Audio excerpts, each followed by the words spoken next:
पूर्णमदः पूर्णमिदं पूर्णात् पूर्णमुदच्यते पूर्णस्य पूर्णमादाय पूर्णमेवावशिष्यते।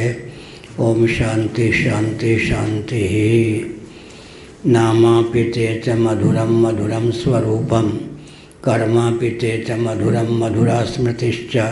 बुद्धिं प्रबोधय प्रभो मधुबोधशक्तिं विद्यां प्रयच्छ परमां परिभावयामि। नारायणाखिल गुरो भगवन् नमस्ते। शिवाय नमः शिवलिंगाय नमः। क्या चलेगा? आरंभ से पेज 546। ये देखो ग्रंथ की है हालत। नारायण नानेव से ठीक।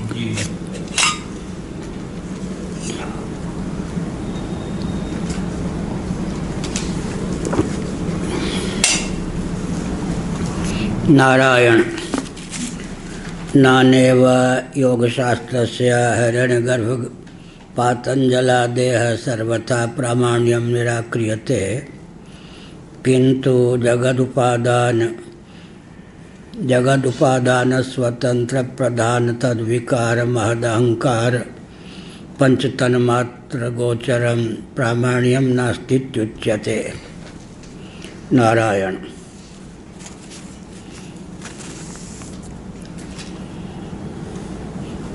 न अनेन योग प्रत्युक्त्यधिकरणम की पृथक से रचना क्यों की गई, यह एक प्रश्न उठा। सांख्य शास्त्र का जहाँ निराकरण किया उसी संदर्भ में इस सूत्र को भी रच देते तो क्या आपत्ति होती। पृथक से एक ही सूत्र को लेकर एक अधिकरण की संरचना की आवश्यकता क्यों हुई? इस प्रश्न का उत्तर मान्य श्री वाचस्पति मिश्र भामतीकार यूँ देते हैं।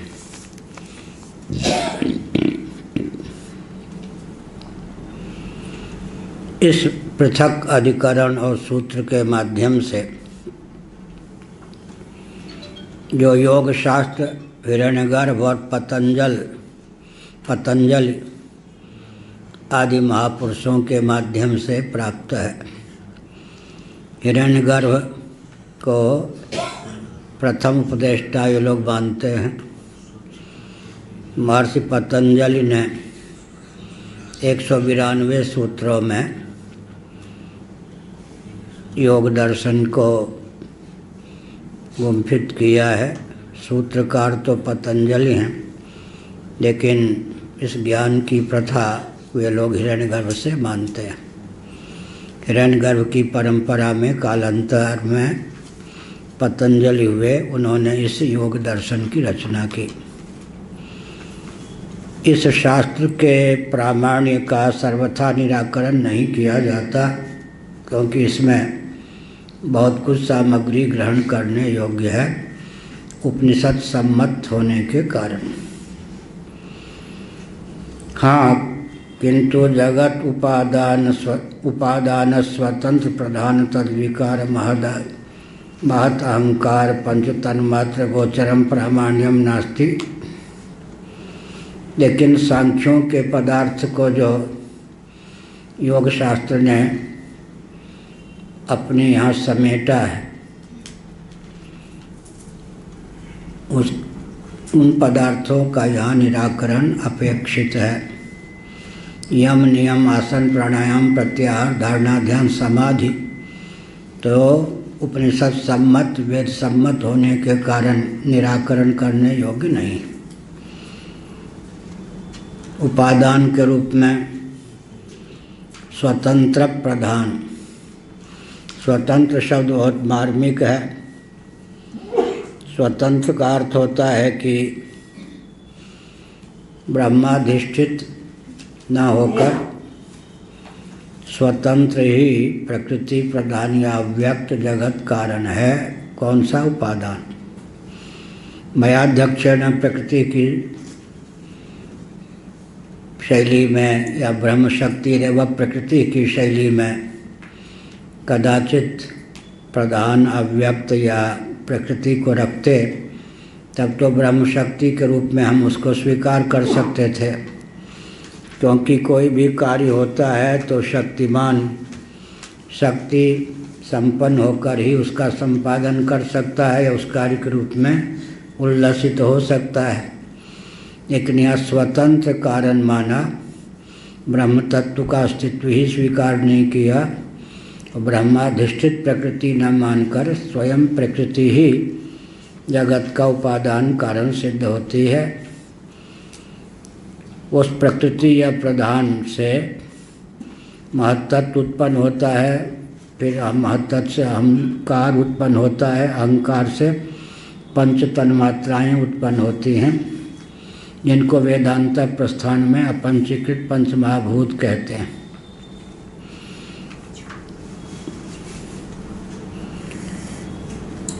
इनके प्रामाणिक का निराकरण किया जाता है। इसमें भी एक विचार की आवश्यकता है। तन्मात्र को तो हम लोग ही मानते हैं, तो फिर उसका निराकरण करना आवश्यक कैसे? भामतीकार ने तो केवल स्वतंत्र प्रधान ही नहीं, तद्विकार महत अहंकार ही नहीं, अपितु पंच तन्मात्रा को भी लिया। तो यह अभिप्राय अपनी ओर से समझना चाहिए कि सांख्य प्रस्थान में जिसको आपका शब्द तन्मात्रा कहते हैं, उसी को हम अपने प्रस्थान में अपंचीकृत आकाश कहते हैं। वहाँ स्पर्श तन्मात्रा है, हम अपंचीकृत वायु कहते हैं। वहाँ रूप तन्मात्रा है, हम अपंचीकृत तेज कहते हैं। वहाँ रस तन्मात्रा है, हम अपंचीकृत जल कहते हैं। वहाँ गंध तन्मात्रा है, हम अपंचीकृत पृथ्वी कहते हैं। इसको तो हम मानते ही हैं। इसके निराकरण का अभिप्राय यह है कि स्वतंत्र प्रकृति एक, महत्तत्व दो, अहम तत्व तीन की संरचना या अभिव्यक्ति में प्रकृति की संरचना तो हो ही नहीं सकती, क्योंकि स्वतंत्र कारण है। महाप्रलय में भी हमारे यहाँ जब ब्रह्म शेष रहता तो वहाँ प्रधान ही शेष रहेगा। प्रधान को ही प्रकृति या व्यक्त भी कहते हैं, लेकिन कार्य कोटि की प्रकृति महत और अहंकार को मानेंगे। फिर पंच तन्मात्राओं को महत्तत्व और अहम तत्व के द्वार से पंच तन्मात्राओं की उत्पत्ति का निराकरण अपेक्षित है। पंच तन्मात्रा तो भय सम्मत है, यही ना।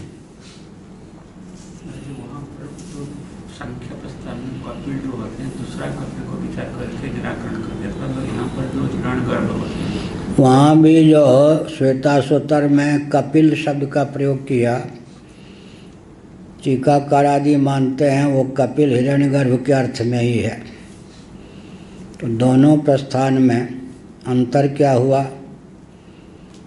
वहाँ पर कपिल आदि उपदेष्टा हुए, वो कपिल को हिरण्यगर्भ मान लिया गया, क्योंकि कपिल जी के नाम पर जो सांख्य सूत्र सुलभ हैं,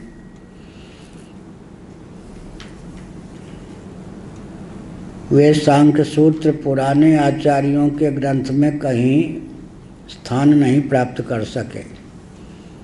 सांख्य कारिका ईश्वर विरचित ईश्वर कृष्ण, उन्हीं का उल्लेख पुराने ग्रंथकार करते, भाष्यकार इत्यादि। इसका अर्थ है कि सांख्य सूत्र जो है उस समय उनको समुपलब्ध हुआ होता तो उसी को मुख्य स्थान देते, तो ऐसा नहीं। अगर हिरण्यगर्भ को मान भी लें तो बाद में कोई कपिल नामक आचार्य हुए, उन्होंने जो सांख्य शास्त्र का उपदेश किया तो आसुरी और पंचशिख आदि उनके शिष्य प्रशिष्यों ने उसे शास्त्र का रूप दिया। पहले तो मौखिक, बाद में लिखित हो गया, यूँ कहेंगे। आजकल सांख्य सूत्र भी सुलभ हैं और सांख्य कारिका भी सुलभ है। तो विद्यारण्य स्वामी जी आदि के समय में सांख्य सूत्र की प्रसिद्धि हो गई थी, लेकिन उनसे प्राचीन आचार्यों ने सांख्य सूत्र को उद्धृत नहीं किया। अगर उस समय सांख्य सूत्र की उपलब्धि हुई होती तो सांख्य कारिका को सांख्य सूत्र के अनुसार मानते, बाद का की मानते, पर ऐसा नहीं। इसलिए यहाँ क्या है, हिरण्यगर्भ तो हैं लेकिन उपदेष्टा हैं वे। रचयिता कौन हो गए? पातंजल। जैसे व्याकरण के सूत्र हैं पाणिनि के द्वारा विरचित, तो उन्होंने तो पटना में पढ़ा था। क्या पाटलिपुत्र बहुत प्राचीन शहर है। उस समय तक तो इस प्रकार सूत्रबद्ध नहीं था। अपने गुरुओं से पढ़कर सूत्र का रूप व्याकरण को उन्होंने दिया, भाष्य लिखने वाले ने भाष्य लिखा। इसी प्रकार केवल मौखिक विद्या परंपरा से चलती रहती है।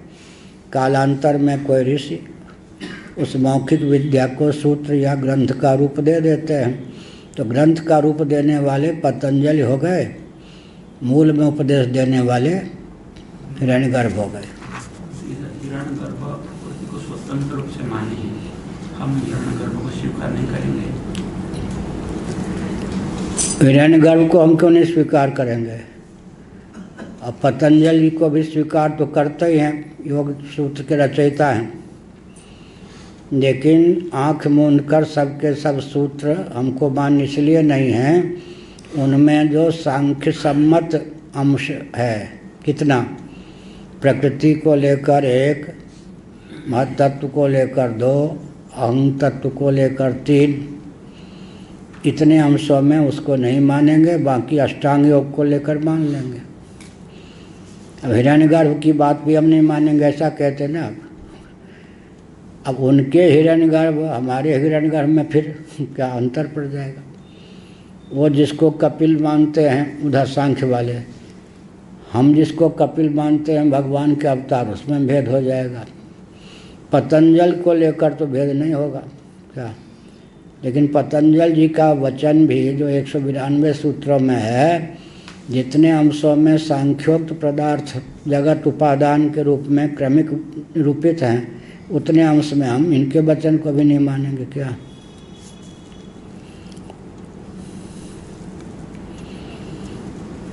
यह हुआ सर्वथा निराकरण नहीं। वहाँ तो सांख्य का सर्वथा एक प्रकार से निराकरण हो गया, टिमटिमाता अंश रह गया। क्या? पुरुष असंग है, आत्मतत्व असंग है, उतना मान लिया। बाकी जो मुख्य अभिप्राय उनका था कि जगत का उपादान ब्रह्मना होकर प्रकृति है, फिर सर्वप्रथम कार्य अहं आकाश न होकर के महत्तत्व है, फिर क्या है, अहम तत्व है। 2 जो अतिरिक्त तत्व को बीच में ला कर रख दिया आकाश से ऊपर, उतने अंश में उसको नहीं मानेंगे, ऐसा है।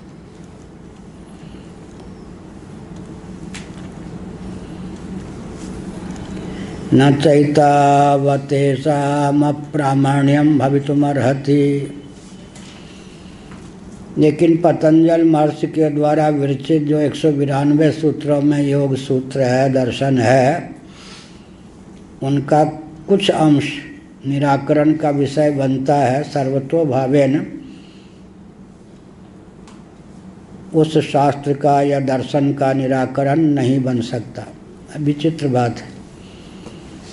एक ही दर्शन ऐसा है जिसको दूसरे दर्शन के रचयिता का भाष्य प्राप्त है। क्या? योग दर्शन। वेदांत दर्शन के रचयिता बादरायणाचार्य बद्रीवन में रहते थे, कृष्णद्वैपायन वेदव्यास। आजकल के व्यक्ति बादरायणाचार्य को अलग मानते, उनकी खोपड़ी अलग होती है आजकल के लोगों की। तो क्या अर्थ हुआ?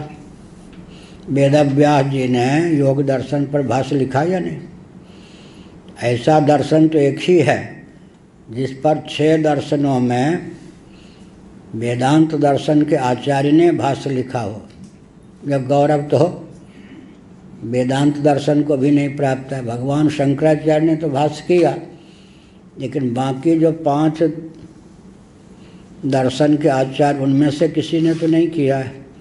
तो योग दर्शन तो इतना महत्वपूर्ण है कि स्वयं ये कौन सा ग्रंथ चल रहा है, ये भी बड़ा विकट है, यही निराकरण भी कर रहे हैं। ये सूत्र हमने रचना की है, क्या शंकराचार्य ने किया है? सूत्र किसकी रचना है? एतेन योगः प्रत्युक्तः, व्यास जी की रचना है सूत्र। वही योग का उतने अंश का निराकरण कर रहे, और जहाँ उन्होंने योग सूत्रों पर भाष्य लिखा वहाँ तो प्रमाण मान के किया। क्या ये भी बड़ी विकट बात, ध्यान गया? अच्छा, यहाँ वाचस्पति मिश्र जी भामती में निराकरण करेंगे सूत्र के अनुकूल, और वहाँ तो उनका मंडन क्या करेंगे, उनका भी उस पर भाष्य है या उनकी टीका है उन पर, वहाँ तो खंडन नहीं करेंगे। तो यह सरणी है हम लोगों के यहाँ। क्या यहाँ क्या है कि किंचित भी, जिसको पुरानी भाषा में कहते एक रत्ती भी, एक तिलवर भी वेद वेदांत से विरुद्ध अंश है तो लिहाज नहीं, बिल्कुल हम लेप चेप सामंजस्य करने का प्रयास नहीं करेंगे, बेखटके हम नहीं मानेंगे। लेकिन आँख मूंद के नहीं, निरीक्षण परीक्षण के द्वारा कोई कितना ही ऊंचा लेखक वक्ता क्यों ना हो, अपने स्थान पर वो ठीक। व्यक्ति से कोई राग द्वेष नहीं है, लेकिन सिद्धांत में अगर हम शास्त्र विरुद्ध एक अंश को भी मानेंगे तो ये बीमारी हमको कहाँ ले जाएगी। इसलिए यहाँ दूध का दूध पानी का पानी। उधर ये है कि हमारा जो सिद्धांत है उसको समझने में इनकी कितनी भूमिका है, वो बुद्धि अलग है, वो भावना अलग है। लेकिन इसके बाद ना क्या इसके बाद वो योग्यता आएगी या पहले? इसीलिए आधारशिला है। यहाँ तो दूध का दूध पानी का पानी, क्या इसके बाद में वो चीज़ आएगी। इस दृष्टि को जब व्यक्ति आत्मसात कर लेगा तब आएगा कि भाई हमारा जो तात्विक सिद्धांत है, वैदिक सिद्धांत है, औपनिषद प्रस्थान है, इन्होंने भी तो वेदों को प्रमाण माना है। जो सरणी इन्होंने अपनाई वो हमारे लिए कितने अंशों में उपकारक है, ग्राह्य है। वहाँ अलग बुद्धि है, यहाँ अलग बुद्धि। क्या लेकिन आधारशिला ये है, क्या जौ और गेहूँ का भेद ही नहीं मालूम होगा क्या, या बथुआ साग होते ना, गेहूँ का भेद ही नहीं मालूम होगा तब क्या होगा। यहाँ तो दूध का दूध पानी का पानी, सामंजस्य जो साधा जाता है वो अलग है दृष्टिकोण। यहाँ दूध का दूध पानी का पानी, एक बूंद भी दूध में पानी डाल दिया तो पानी ही है वो। क्या इस प्रकार से यहाँ क्या है पूर्ण विवेक, वहाँ क्या है विवेक को धारण करते हुए जहाँ तक तालमेल बैठाए बने बनाओ उसका हम अक्लिष्ट उपयोग कर लें। क्या वो भी योग दर्शन ने भी माना है। वृत्ति के कितने भेद हैं? प्रमाण, विपर्यय, विकल्प, निद्रा, स्मृति, 5 भेद हैं। उनमें उन्होंने कहा मुख्य रूप से 2 ही भेद, क्लिष्ट अक्लिष्ट। जो हमारे प्रस्थान को अमान्य है उस प्रस्थान दूसरे प्रस्थान का कोई अंश लाकर, लेकिन आत्मा अनात्मा के विवेक में उसका उपयोग करता है तो उस प्रस्थान का उतना अंश क्या होगा? अक्लिष्ट। उदाहरण के लिए जगत मिथ्या है, योग दर्शन तो नहीं मान सकता, द्वैत बिल्कुल सत्य है, लेकिन जगत को स्वप्नवत मिथ्या मान करके कदाचित कोई जगत से विरक्त हो जाता है तो यह विपर्यय का अक्लिष्ट उपयोग हुआ या क्लिष्ट? अक्लिष्ट उपयोग हुआ ना। तो योग दर्शन ने उदारता बरती, यानी उदारता मतलब जगत को मिथ्या मानना हम विपर्यय ही मानेंगे। क्या योग दर्शन की सीमा में जगत सत्य है, सत्य को मिथ्या मान लेना क्या है? विपर्यय है, विपरीत बुद्धि। लेकिन कदाचित जगत को स्वप्नवत मिथ्या समझकर भी तुम जगत से विरक्त होते हो तो कोई आपत्ति नहीं। तो हमारे पूज्य गुरुदेव कहते थे वेदांतियों को तो सावधान रहना चाहिए ना जगत को सत्य माना योग दर्शन ने, तो वैराग्य के भेद कितने किए, पर और अपर। पर वैराग्य माने शांति दांति आदि से भी वैराग्य, उसमें भी स्पृहा न हो, अनपेक्ष रहे। प्रकाशम च प्रवृत्तिम च मोहमेव च पांडव, न द्वेष्टि संप्रवृत्तानि न निवृत्तानि कांक्षति। इसका अर्थ क्या हुआ, प्रकाशम च प्रवृत्तिम च, तो पर वैराग्य भी है या नहीं। अपर वैराग्य तो सामान्य है, पर वैराग्य जगत को सत्य मान करके भी जब पर वैराग्य है, तो जगत को मिथ्या मानने का अगर कोई चिपके रहने में प्रयोग करता है तो क्लिष्ट उपयोग हुआ या क्लिष्ट। एक कोई उपाचार्य के पद पर प्रतिष्ठित थे हमारे गुरु भाई, बहुत बड़े विद्वान थे, चिन्मयानंद जी की बात नहीं और किन्हीं की। वो कोई झूठ बोल गए सफ़ेद, तो क्या हुआ, महाराज के पास किसी ने आके कह दिया, महाराज देखे इतने पद पर हैं, वो झूठ बोल दिए। महाराज तो फिर प्रवचन में नाम लिए बिना कहा उस दिन, राम राम, जगत को मिथ्या कहने वाले भी अगर झूठ बोलते हैं तो अब पृथ्वी कहाँ जाएगी। अब यहाँ की बात जाके वहाँ किसी ने कह दी, उन्होंने कहा गुरु जी से कहना सारा संसार मिथ्या है, एक झूठ हमने बोल दिया तो क्या हो गया। वो भी महाराज को आकर किसी ने कह दिया। तो दूसरे दिन महाराज ने कहा देखो देखो, सारे संसार को मिथ्या समझने का कितना गलत उपयोग किया कि एक झूठ बोल दिया तो क्या, तो सारा संसार ही झूठा है। तो अभिप्राय क्या हुआ, जगत के मिथ्यात्व का अक्लिष्ट उपयोग हुआ या क्लिष्ट। जगत को हम सत्य नहीं मानेंगे, लेकिन सत्य मानने वाले भी जब झूठ नहीं बोलते तो तुम झूठ मान करके सत्य बोलते हो तो गिरे या नहीं। जगत को सत्य मान करके भी पर वैराग्य के पक्षधर हैं, हम जगत को मिथ्या मान करके भी अपर वैराग्य को न माने तो क्या हुआ, क्लिष्ट उपयोग हुआ या नहीं। ठीक, क्लिष्ट उपयोग अक्लिष्ट उपयोग। रावण ने लात मार दी तो लात का उपयोग विभीषण ने क्लिष्ट किया या क्लिष्ट। अरे ममता की पिटारी पर ही लात मार दी, चलो राम जी के पास, इसके दरबार में रह के क्या करना है। अब किसी को खूब सम्मान दे दिया जाए, हलवा पूरी खवा दिए जाए, और फिर आश्रित संपद वाले उसको अपना जाल में फंसा लें तो क्या हुआ, मान का दुरुपयोग हुआ या नहीं। इसलिए हमेशा तो योग दर्शन ने भी इतनी उदारता का परिचय दिया, यद्यपि जगत मिथ्या नहीं सत्य ही है, अंत में कहीं न कहीं जाकर उसको जगत को सत्य ही मानना पड़ेगा, तब मोक्ष होगा। लेकिन तात्कालिक धरातल पर कदाचित किसी ने जगत को स्वप्नवत मिथ्या समझकर इससे पिंड छुड़ा लिया तो अक्लिष्ट उपयोग के कारण धन्यवाद का पात्र है। यहाँ हमने इतना इसलिए कहा, पंच तन्मात्र गोचरम भी दिया। पंच तन्मात्रा को हम भी मानते हैं, इसका निराकरण तो नहीं करना चाहिए। तो प्रवाह पतित जो दिखा, ऊपर जो दो तत्व ला के रख दिया, कौन कौन, अहम तत्व महत तत्व, उससे ऊपर प्रकृति, वो भी स्वतंत्र। तो तीन के बाद में जो पंच तन्मात्रा का नाम दिया गया, यह वेद सम्मत नहीं। पंच तन्मात्रा वेद सम्मत है, लेकिन ऊपर जो तीन तत्व का वर्णन कर दिया गया वो उचित नहीं। न चैतावते वतेषाम् अप्रामाण्यम भवितुमर्हति।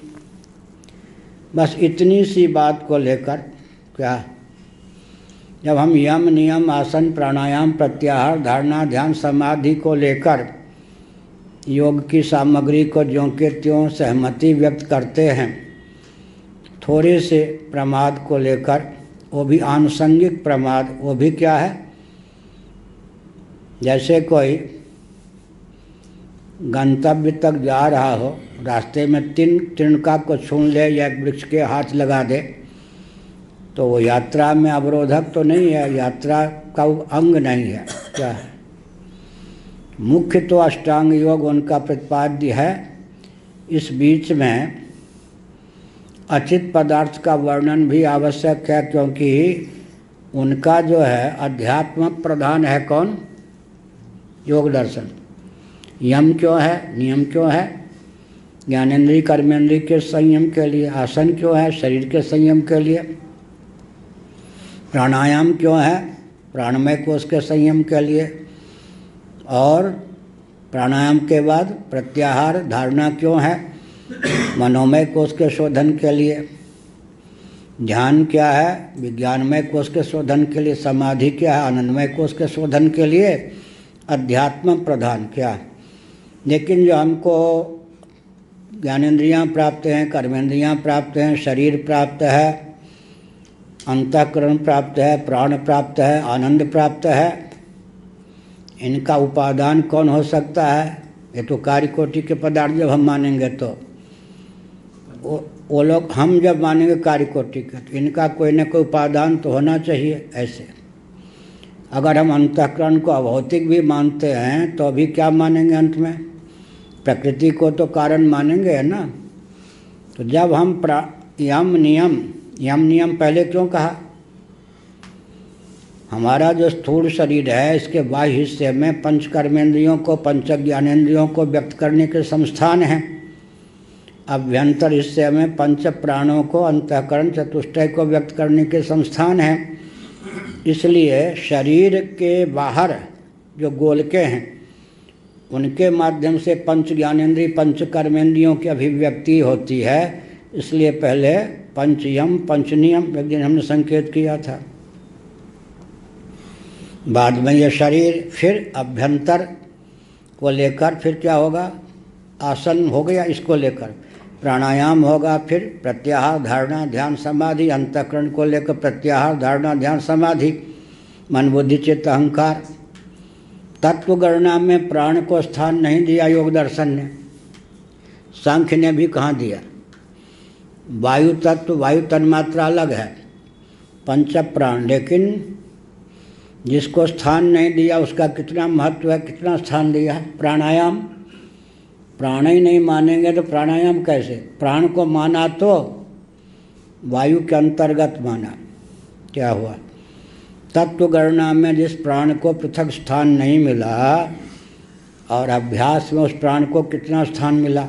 ठीक, अंतःकरण का जो प्रभेद होगा सांख्य योग के अनुसार कितना होगा? मन, अहंकार, बुद्धि, चित्त का नाम नहीं। जिसका नाम नहीं है उसी को तो कहा चित्त वृत्ति का निरोध योग है। तो चित्त शब्द क्या लिया? मन बुद्धि अहम के अर्थ में। क्या अनुल्लेख को कितना महत्व दिया है योग दर्शन ने, ये सब भी विचार करने की बात है। किसका? प्राण और चित्त का। नहीं तो फिर योग दर्शन ही समाप्त हो गया। प्राणायाम से लेकर समाधि पर्यंत तो सब इन्हीं पर निर्भर है ना ये। और आनंदानुगत समाधि होती है, आनंदमय कोश, आनंद मान लें तो आनंद मान लें तो ठीक है। ये जो योगियों का आत्म तत्व है वो सच्चित विभु लेकिन आनंद भी है।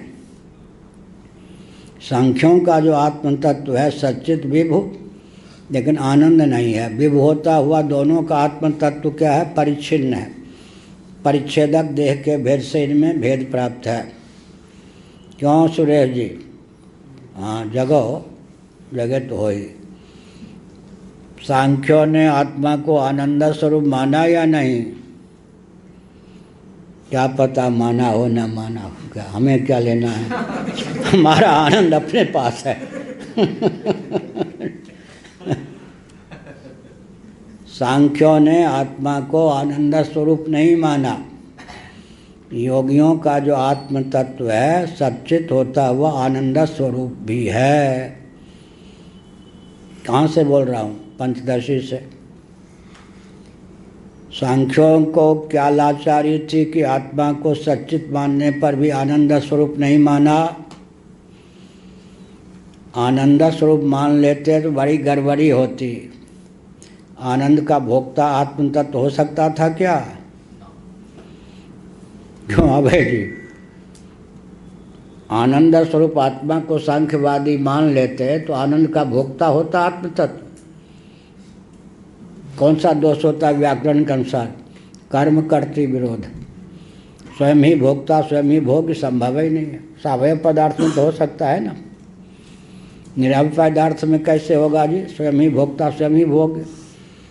बड़ी विपत्ति आती, फिर क्या आती है विपत्ति?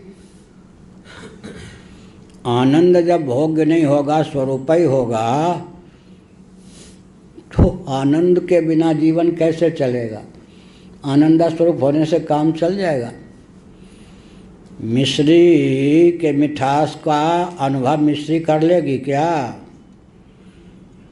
कमल में जो पराग मकरंद है उसका अनुभव कमल कर लेगा क्या? भौरा करेगा ना। जिसमें पराग मकरंद नहीं है वो भोक्ता बनेगा, जिसमें पराग मकरंद है वो भोक्ता बनेगा नहीं। काम तो तब बने ना, सचमुच में कमल के पराग मकरंद का आस्वादन कमल ही स्वयं भौरा भी हो, तब तो। जो भोक्ता है वो पराग मकरंद से रहित है, जो पराग मकरंद से युक्त है वो भोक्ता नहीं है। ये गड़बड़ी है या नहीं? तो सांख्यवादियों से कहा पंचदशीकार ने, आनंद ने क्या बिगाड़ा कि तुमने आत्मा को आनंद स्वरूप नहीं माना? अरे भाई, आनंद रूप मान लेते तो आनंद के बिना जीवन कैसे चलता? हमको आनंद भोग्य चाहिए या स्वरूप चाहिए? भोग्य चाहिए। जीवन में सब कुछ हो, आनंद ना हो तो जीवन क्या है? और अगर आत्मा ही आनंद हो तो आनंदानुभूति कैसे होगी? स्वयं ही भोग्य, स्वयं ही आनंद से विहीन जीवन तो आत्मा बन के घूमते रहो और सर पीटते रहो। पंचदशीकार ने कहा, भले आदमी, आनंद को भोग्य बनाओगे तो भोग्य होकर आनंद कितने समय रहेगा ये बताओ? आगमापाई होगा ना। लोटा, पत्नी, पुरुष, दूध, मलाई के समान कभी आनंद का योग होगा, कभी वियोग हो जाएगा। जब आनंद का अयोग रहेगा मिलन के पूर्व और मिलन के बाद वियोग हो जाएगा, तब अयोग और वियोग की भूमिका में, और संयोग काल में भी मन बना रहेगा कहीं खिसक न जाए, तो आनंद आनंद रहेगा, दुख हो जाएगा। तब पंचदशीकार को उत्तर दिया, रोचक बना के बोल रहे, अरे भाई तू गला बांध के, गला घोंट के मारेगा क्या? आनंद स्वरूप मान लिया तो अब आनंद का हम भोक्ता नहीं होंगे। क्या? अब भोक्ता होंगे तो आनंद हमेशा नहीं रहेगा, उधर भी मरे इधर भी मरे, करें क्या? बड़ी बड़ी समस्या है या नहीं? क्या हुआ? बोलो मोहक जी। हाँ, आनंद को भोग्य नहीं मानेंगे सांख्य वाले कहते हैं, तो कैसे उसको? आनंद के बिना जीवन क्या होगा? अब भोग्य मान लेंगे तब उसका वियोग होगा ना, तो फिर आनंद ही नहीं रह जाएगा। तो गला घोंट के मारना हुआ या नहीं? भोग्य बनाया तो गए, भोग्य न बनाया तो गए। तो इसका समाधान क्या है? शांता नाम की सत्वमयी चित्तवृत्ति पर स्वरूपभूत आनंद जब व्यक्त होगा तो भोग्य हो गया। स्वरूप से आनंद ही रहे।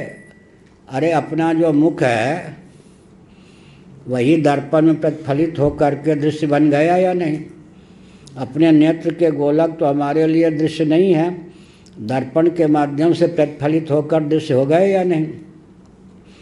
तो स्वरूप की रक्षा भी हो गई, शाश्वत स्वरूप हो गया ना, और आनंद भोग्य भी हो गया, जीवन भर भोगते रहो। क्या फिर लाभ क्या होगा? आनंद चला गया तो अभी स्वरूपभूत आनंद तो रह ही गया। दूसरी बात है, अब जो आनंद आया वो जाएगा भी कैसे? क्यों नहीं जाएगा? जब उसकी दास्ता नहीं रहेगी, उसके साथ ममता नहीं रहेगी, उदासीनवत उस आनंद का भोगता रहेंगे, तो आनंद टिकाऊ रहेगा या भगौरा रहेगा? जब आनंद को पकड़ने जाते हैं तो आनंद खिसक जाता है। आनंद से भी उपरामता। देखिए बच्चे भी बहुत मनोविज्ञान वाले होते हैं। जब समझ लेते कि पिताजी मुझ में इतनी ममता रखते हैं तो बच्चे फिर पिता बन के रुलाने लगता है। जब समझते हैं कि कान भी पकड़ सकते हैं तो बच्चा बिल्कुल ठीक रहता है। वो जान लेता कि पिताजी ममता के कारण मुझे बंध गए तो फिर गया। आनंद भी समझ लेता है कि मेरी किंकरता फल गई तो आनंद भग जाएगा क्या। इसीलिए क्या लाभ हुआ जी, स्वरूपभूत स्वप्रकाश भी रह गया आनंद, और बौद्धिक धरातल पर भोग्य भी हो गया। फिर क्या हुआ, उसमें आसक्ति न होने के कारण। अब फिर दूसरी बात क्या कहेंगे, तो फिर आत्मा को ज्ञान स्वरूप क्यों मानते हो? सत्व गुण को ज्ञान मानते ना। सत्व गुण क्या है? ज्ञानाभिव्यंजक है या ज्ञान स्वरूप है? तत्व सत्व निर्मलत्वात् प्रकाशक बनावयम सुख संज्ञेन बधनाति ज्ञान संज्ञेन चानघ। दोनों मानो। फिर सत्वगुण स्वयं ज्ञान नहीं है, ज्ञान स्वरूप आत्मा का अभिव्यंजक है। तो ज्ञान के मारे हम भूखे मरते हैं क्या? शब्द ज्ञान, स्पर्श ज्ञान, रूपक ज्ञान, रसक ज्ञान, गंधक ज्ञान, सुखक ज्ञान, दुखक ज्ञान, मोहक ज्ञान, घटक ज्ञान, पटक ज्ञान, क्या? ऐसे ही मानो सत्वगुण जो है सुख नहीं है, सुखाभिव्यंजक है आत्मा ही। तो जैसे ज्ञान का अभाव हमारे जीवन में होगा व्यवहार में, नहीं ना, ऐसे आनंद का क्यों होगा? आनंद भी, लेकिन अंतर क्या है? पंचदशी कार्य के अनुसार अभिव्यंजक संस्थान किसका दुर्लभ है, सत का, चित्त का या आनंद का? पंचदशी काष्ठ इत्यादि भी सत्ता को व्यक्त कर ले या नहीं, सन घटा सन पटा। और ज्ञान को व्यक्त करने के लिए आनंद को व्यक्त करना, आनंद की प्राप्ति ही जीवन में बहुत कठिन है। राजस तामस सुख को सुख कहना तो वो अब उपहास ही है ना एक प्रकार से। राजस लग गया विशेषण, तामस रह गया, सुख है क्या हुआ? आनंद को तो व्यक्त करने के लिए क्या हुआ जी? सत्व चाहिए। तत्व सत्वम निर्मलत्वात् प्रकाशक मनामयम। वो लोग तो रजोगुण को भी ज्ञान का अभिव्यंजक मान लेंगे ना, सांख्यवादी ज्ञानेंद्री रजोगुण को भी मान लेंगे, पर आनंद का अभिव्यंजक तो सत्वगुण ही चाहिए। तो जीवन में सबसे दुर्लभ क्या चीज़ है? आनंदाभिव्यक्ति, आनंदानुभूति। आनंदानुभूति के लिए तो सात्विक होना ही पड़ेगा। सत्ता का अभिव्यंजक संस्थान बहुत है, चित्ता का अभिव्यंजक संस्थान अमुक भांति बहुत है। अमुक प्रिय बहुत कठिन है। तो सत्वात्मिका वृत्ति जो होगी वही आनंद को व्यक्त करेगी। तो अब समान वाचो युक्ति से सत्वगुण ज्ञान कहने पर भी ज्ञान का अभिव्यंजकत्व ज्ञान है या साक्षात ज्ञान है? तद्वत सत्वगुण को आनंद कहने का अभिप्राय क्या होगा? अभिव्यंजकत्वेन आनंद है, साक्षात आनंद तो आत्मस्वरूप ही है, यह कहा। इतना जो शास्त्रार्थ हुआ, इसका अर्थ क्या हुआ?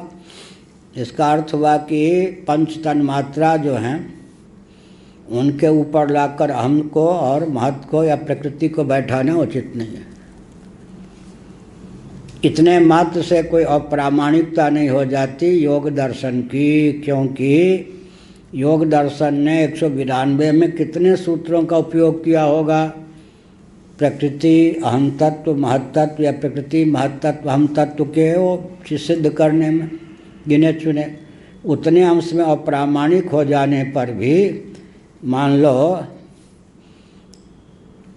98% तो योग दर्शन सार्थक ही सिद्ध होता है। यत्परस शब्दार्थ क्या होता है?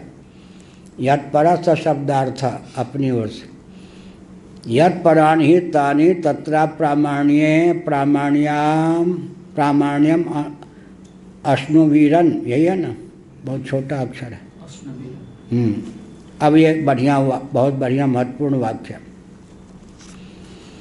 सामने वाले का जो अभिप्राय है, किसी ग्रंथ का, लेख का, वक्ता का जो अभिप्राय होता है वही उसका मुख्य प्रतिपाद्य होता है या नहीं? अवान्तर विषय प्रसंगानुसार वो रख भी दे तो उसका तात्पर्य थोड़े होता है। क्या हुआ? हाँ, तो अवान्तर यह प्रतिपाद्य विषय है योग शास्त्र का। कौन? प्रधान आदि अवान्तर विषय हैं या मुख्य विषय? उनके यहाँ मुख्य विषय हैं सांख्यों के यहाँ, इनके यहाँ तो अवान्तर हैं। अवान्तर क्यों आ गए भाई? मैंने पहले बताया, जब हम कहेंगे आसन, आसन किसको लेकर करेंगे? स्थूल शरीर को लेकर ना। तो कभी न कभी मन जाएगा कि स्थूल शरीर तो कार्य है, इनका कोई उपादान होना चाहिए, इसका उपादान होना चाहिए। फिर हम क्या करेंगे? प्राणायाम। प्राण है तब तो प्राणायाम होगा ना। क्या? प्राण का व्यायाम। शरीर का व्यायाम क्या हुआ? आसन। प्राण का व्यायाम क्या हुआ? और ज्ञानेंद्रियों का व्यायाम पंच नियम। कर्मेंद्रियों का व्यायाम पंच यम, वो पहले बता चुके हैं। मन का व्यायाम प्रत्याहार धारणा, या धारणा से अंतरंग योग शुरू होता है। प्रत्याहार धारणा। बुद्धि का व्यायाम, विज्ञानमय कोश का व्यायाम क्या है? ध्यान। आनंदमय कोश का व्यायाम क्या है? तो जब इनका बाध ही करना है तो इसे लेना देना क्या? इसका क्या उत्तर होगा? प्रतिपादन नहीं होगा, उसका बाद हाँ, इसका प्रतिपादन नहीं होगा, प्रभाव। या प्रतिपादन ही नहीं कहे, ये तो क्रिया योग है ना। आसन प्रतिपादन तो करके छोड़ दिया, यहाँ तो प्रयोग है ना। क्या? प्रतिपादन के अतिरिक्त धारणा, ध्यान, समाधि करने के लिए भी है। केवल समझने से तो काम नहीं चलेगा। प्रत्याहार है, धारणा है, ध्यान है, समाधि है, इसका नाम यम है। वो तो लेक्चरर हो गए लेक्चर। यहाँ क्यों है? बहुत बड़ा गुप्त रहस्य है। गुप्त रहस्य क्या है? जिसका अतिक्रमण करना चाहते हैं पहले तो उसका प्रतिपादन या ज्ञान होना चाहिए, जैसा आपने कहा, लेकिन उसी का आलम्बन लेकर उसके अतिक्रमण का बल वेग भी अर्जित करना चाहिए। भागवत का उदाहरण बहुत बढ़िया है। पृथ्वी पर गिरा हुआ व्यक्ति पृथ्वी का आश्रय लेकर ही तो पृथ्वी से उठता है या नहीं? क्या निष्कर्ष निकला? एक दिन में ये अन्नमय, प्राणमय, मनोमय, विज्ञान में, आनंद में, गुरु जी आगे बताइए, सबको कर दिया। गुरु जी आगे बताइए। तो क्या अर्थ हुआ? अरे भाई, जिसको पार करना चाहते हो उसको पार करने का बल वेग वही देगा या और कोई देगा? यही है योग। योग दर्शन का अंतरंग अभिप्राय क्या है? जिसको हम पार करना चाहते हैं उसका आलम्बन लेकर ही वो बल वेग प्राप्त होगा कि हम उसको पार करना क्या करेंगे। जितने सीढ़ियां हैं उनको हम पार करना चाहते हैं तो क्या करेंगे जी? उन्हीं का आलम्बन लेना पड़ेगा। नहीं, यहाँ से उतरते समय दायां पाँव काम करेगा या बायां? पहले तो आसन हमको करवाते हो, उतरते समय कौन सा पाँव मेरा काम करेगा? हाँ, दाहिना। और चढ़ते समय व्यायाम करो, करवाओ। गुरुजी बन गए तो अरे नीचे से जब चढ़ेंगे तो कौन सा काम पहले काम पाँव करेगा? किस पाँव को आगे बढ़ा के रखेंगे वो क्या पता? इसमें अंतर है या नहीं? उतरते समय जिस पाँव को पहले टेकना पड़ता है, चढ़ते समय उस पाँव को नहीं, दूसरे पाँव को आगे करना पड़ता है या नहीं? इसका मतलब जैसे सीढ़ी का आलम्बन लेकर ही सीढ़ी का हम पार करेंगे या नहीं? इसी प्रकार से अन्नमय कोश अनात्मा है कहकर छोड़ देने से काम चल जाएगा क्या? अन्नमय कोश को अनात्मा समझने के अनुकूल बल और वेग कौन देगा? वही देगा। अब वो अगर जमानी जमा खर्च, गुरुजी समझ लिया अन्नमय कोश इसको कहते प्राणमय कोश, अब कोई पाठ हो तो बताइए। ये पाठ लगने में भाई 25 साल तो लग जाएगा, 20 साल तो लगेगा, पर आत्मा समझो। तो ये जो योग दर्शन में यम नियम आसन प्राणायाम प्रत्याहार धारणा ध्यान समाधि है, फिर उसके बाद कौन है? अविप्लव विवेक ख्याति। साक्षात आत्मा का आलम्बन तो वहाँ लेना होगा। उससे पहले जिनको जिनको पार करना चाहते हैं उनका नदी को पार न करना चाहते नदी का आलम्बन लेंगे या नहीं? क्या पुल को पार करना चाहते पुल का आलम्बन लिए बिना क्या? आजकल व्यक्ति के जीवन में निष्ठा क्यों नहीं आती? जिसको पार करना चाहते हैं उसी का आलम्बन नहीं लेना चाहते। निर्ग्रंथा, निर्ग्रंथ कब हुए जी? ग्रंथ का आलम्बन लेकर ये पहले ही, आजकल सब निर्ग्रंथ हैं। ग्रंथ से क्या करना है भाई? क्या ग्रंथ से क्या करना है? तो निर्ग्रंथ हो जाएंगे क्या? निर्ग्रंथ कैसे होंगे? ग्रंथ का तात्पर्य हृदयंगम कर लिया तब निर्ग्रंथ होंगे, या पढ़ना लिखना आरंभ से छोड़ दिया तब निर्ग्रंथ होंगे? तब बुद्धू मूर्ख रहेंगे या निर्ग्रंथ रहेंगे? आगे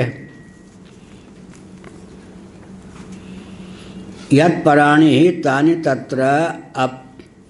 तत्र प्रामाण्ये अप्रामाण्यम अश्नुवीरन। जो तात्पर्य होता है उसके अतिरिक्त जो अवान्तर विषय आ जाते हैं उनमें तो उनका तात्पर्य होता ही नहीं है। जिसमें तात्पर्य नहीं है वो अगर अवांछित तत्व भी आ गया तो तात्पर्य परक वचनों पर तो कोई आघात नहीं पहुंचता। इसलिए अवान्तर जो तात्पर्य है वास्तविक तात्पर्य है ही नहीं, उपोद्घात के रूप में, भूमिका के रूप में। क्या जैसे चार आदमी हैं, कहना तो यह है कि इस काम को ये कर लें, ये भी कर सकते हैं, ये भी कर सकते हैं, आप लोग मिलकर कर लेना। इसमें मुख्य तात्पर्य है कि ये करें, समझ गए? तो बाकी अन्यथा सिद्ध हो गए तो कोई तात्पर्य पर प्रभाव नहीं पड़ा, यही ना। तो इन्होंने प्रतिपादन ही किया है, निमित्त प्रसंगवश क्यों किया उसका कारण भामती आदि में अपने ढंग से दिया गया है। हमने बताया कि आखिर अन्नमय कोश से लेकर के आनंदमय कोश तक के शोधन की प्रक्रिया ही तो योग दर्शन है ना। 2H2+O2 ये सब गिफ्ट, ये सब क्या हाइड्रोजन ऑक्सीजन इतने अनुपात में उससे जल की रचना हुई, हमने थ्योरी पढ़ ली है। अब प्रयोगशाला में क्या होगा, इतने रेशियो में मिला करके फिर जल बना के दिखा देंगे अध्यापक। फिर विद्युत प्रवाह के द्वारा क्या करेंगे, जल को 2 ऑक्सीजन हाइड्रोजन के रूप में कन्वर्ट कर देंगे, तो मालूम पड़ जाएगा कि हाइड्रोजन ऑक्सीजन के मिलने से इतने अनुपात में जल बना, और जल अमुक ढंग से क्या हुआ, विखंडित होकर हाइड्रोजन ऑक्सीजन बन गया। तो ये जो वेदांत ने कहा कि अन्नमय अनात्मा, प्राणमय अनात्मा, मनोमय अनात्मा, विज्ञानमय अनात्मा, आनंदमय अनात्मा, इसमें अनात्म बुद्धि की स्थिरता के लिए यम नियम आसन प्राणायाम प्रत्याहार धारणा ध्यान समाधि चाहिए या नहीं? तो वेदांत का पोषक हो गया या नहीं? तो इनका तात्पर्य तो है जिसको वो अध्यात्म में साक्षात अध्यात्म कौन हो गया, योग।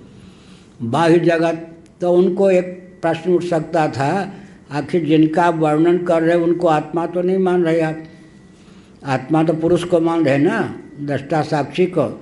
तो ये अनात्म प्रपंच का तो वर्णन किया, इनके शोधन का, इनसे अतिक्रमण का मार्ग प्रशस्त किया, लेकिन आखिरी आए कहाँ से? आनुषंगिक ढंग से फिर इनके उपादान का वर्णन करना ही पड़ेगा। उपादान के वर्णन में उन्होंने कहा कि इसका दरवाज़ा खटखटावें, सांख्य से ले लो, यह हुआ। लेकिन वो पर वैराग्य तो बोलेंगे शांति दान, तो मुमुक्षा के बिना पर वैराग्य हो पाएगा उनके? पर वैराग्य का मतलब वैराग्यास्पद कौन है? शम दम ये सब जो है सत्वगुण की भूमिका में पलने वाले दैवी संपत्ति, इनसे जब हम असंग रहेंगे तो ये हमारा अनुगमन करेंगे, या इनमें आसक्ति रहेगी तब अनुगमन करेंगे? इनसे अगर अनासक्त रहेंगे तब? अनासक्ति तो मान ही है ना। शांति दांति आदि जो हैं दिव्य गुण, सम दम प्रतितिक्षा श्रद्धा समाधान आदि, उनमें हम चिपके रहेंगे तब क्या होगा, विक्षिप्त हट जाएंगे क्या। और इनसे हम अनासक्त रहेंगे तो स्थिर बने रहेंगे या अस्थिर? जिसमें हम आसक्त होते हैं वो हमको अंगूठा दिखाकर भाग ही जाता है, उसके जाने पर दुख भी होता है। तो एक विधा है, सत्वगुण को शुद्ध सत्व कैसे बनाया जाएगा? अनासक्ति से। न द्वेष्टि संप्रवृत्तानि न निवृत्तानि कांक्षति। सत्वगुण से भी हम अनासक्त रहेंगे, असंग रहेंगे तो सत्वगुण बना रहेगा या भाग जाएगा? बना रहेगा। और सत्वगुण में आसक्त हो जाएंगे तो हम एक तो दृश्य सारूप्य को प्राप्त हुए, दृश्य सारूप्य को प्राप्त हुए, और जिसमें हम आसक्त होंगे वो भगेगा हमसे। क्या जिसमें भ्रम भी हो जाए किसी को कि ये मुझ में आसक्त हो गए, अब देखिए वो चप्पल मारेगी या चप्पल मारेगा, भ्रम भी हो जाए कि मेरे बिना ये नहीं रह सकते, तो फिर क्या नाचना चाहता है। इसीलिए कहा, इसका मतलब क्या हुआ? न द्वेष्टि संप्रवृत्तानि न निवृत्तानि कांक्षति। तीनों में अनासक्ति हो गई ना। क्या? प्रकाशम च, सत्वगुण आया प्रकाश लेकर, विवेक। प्रवृत्तिम च, समय आने पर चला गया, गुण एक रस तो रहेंगे नहीं। प्रवृत्तिम च, रजोगुण प्रवृत्ति के रूप में आ गया, फिर चला गया, प्रवृत्ति चली गई, रजोगुण चला गया, तमोगुण आ गया, मोह, आलस्य, प्रमाद, निद्रा को लेकर। अब तीनों में जब अनासक्त रहे तो रजोगुण तमोगुण हमारे लिए रजोगुण तमोगुण का काम करेंगे या सत्वगुण का? अनासक्ति मात्र से, अनासक्ति सत्वगुण का द्योतक है या रजोगुण का? तमोगुण से अनासक्त रहने पर क्या हुआ? तमोगुण हमको भूत की तरह लगेंगे नहीं, हम इससे अतिक्रांत हो गए ना, तो हमारे लिए तमोगुण सत्वगुण बन गए या नहीं? निद्रा समाधि स्थिति हो गई या नहीं? रजोगुण से उपराम रहेंगे तो रजोगुण हमको नचाएगा या रजोगुण दृश्य रहेगा? जो ही अनासक्त हुए त्यों ही हमारे लिए रजोगुण सत्वगुण हो गया या नहीं? सत्वगुण को भी हम जब कहेंगे अरे सत्वगुण तू स्वयं सत्य नहीं, स्वयं चित्त नहीं, स्वयं आनंद नहीं, मुझ सच्चिदानंद की सत्ता से सत्सरीखा तू परिलक्षित होता है। चित स्वरूप हूँ तो चित सरीखा परिलक्षित होता, आनंद स्वरूप हूँ तो आनंद सरीखा परिलक्षित होता है। तो सत्वगुण में स्थायित्व आएगा या नहीं? रजोगुण तमोगुण सत्वगुण के रूप में परिणत हो जाएंगे या नहीं? तो लाभ हुआ या नहीं? जिसमें आसक्ति हुई उसकी किंकरता पल गई, जिससे अनासक्त हुए उसका स्वामित्व पड़ गया। इसलिए वो क्या है? आपूर्यमाण मचल प्रतिष्ठम समुद्र मापा प्रविशंति यद्वत्। समुद्र हम हो गए या नहीं? क्या? समुद्र यद्यपता ही कामना नहीं, जिम सरिता सागर में ही जाहिं। जिससे हम अनासक्त, यही तो हुआ, हम लोग धनी होंगे या धन में आसक्त व्यक्ति? क्या? हम अनासक्त होंगे तो उसके पति हो गए ना, संपत्ति के हम पति हो गए ना, लक्ष्मी हो गई ना। लक्ष्मी तो उसको चाहती नहीं जो उसको चाहते हैं, तो नारायण को चाहती है। तो धन किसके पास रहेगा? समासक्त के पास रहेगा या अनासक्त के पास? लोग समझते हैं धन में चिपके रहेंगे धन बना रहेगा, वो तो रुला देगा तुमको। क्या? तो धनी होने का प्रकल्प क्या है? इसीलिए काम का मल क्या है? शक्तिहीनता, क्रोध, अज्ञा। हाँ, ये धर्म का मल क्या है? सकामता, कर्म का मल। इसी प्रकार से फिर क्या है? क्या? अर्थ, पुरुषार्थ चतुष्ट है। अर्थ का मल क्या है? संग्रह। काम का क्या मल है? शक्तिहीनता। धर्म का मल है सकामता। मोक्ष का मल है द्वैताभिनिवेश। ये चार मल हैं, चार पुरुषार्थ हैं। कहाँ लिखा है? महाभारत में 3 का लिखा है, मोक्ष का नहीं लिखा, वो हमने भागवत से ले लिया। भयम द्वितीय विनिवेश तस्यात्। अर्थ का मल क्या है?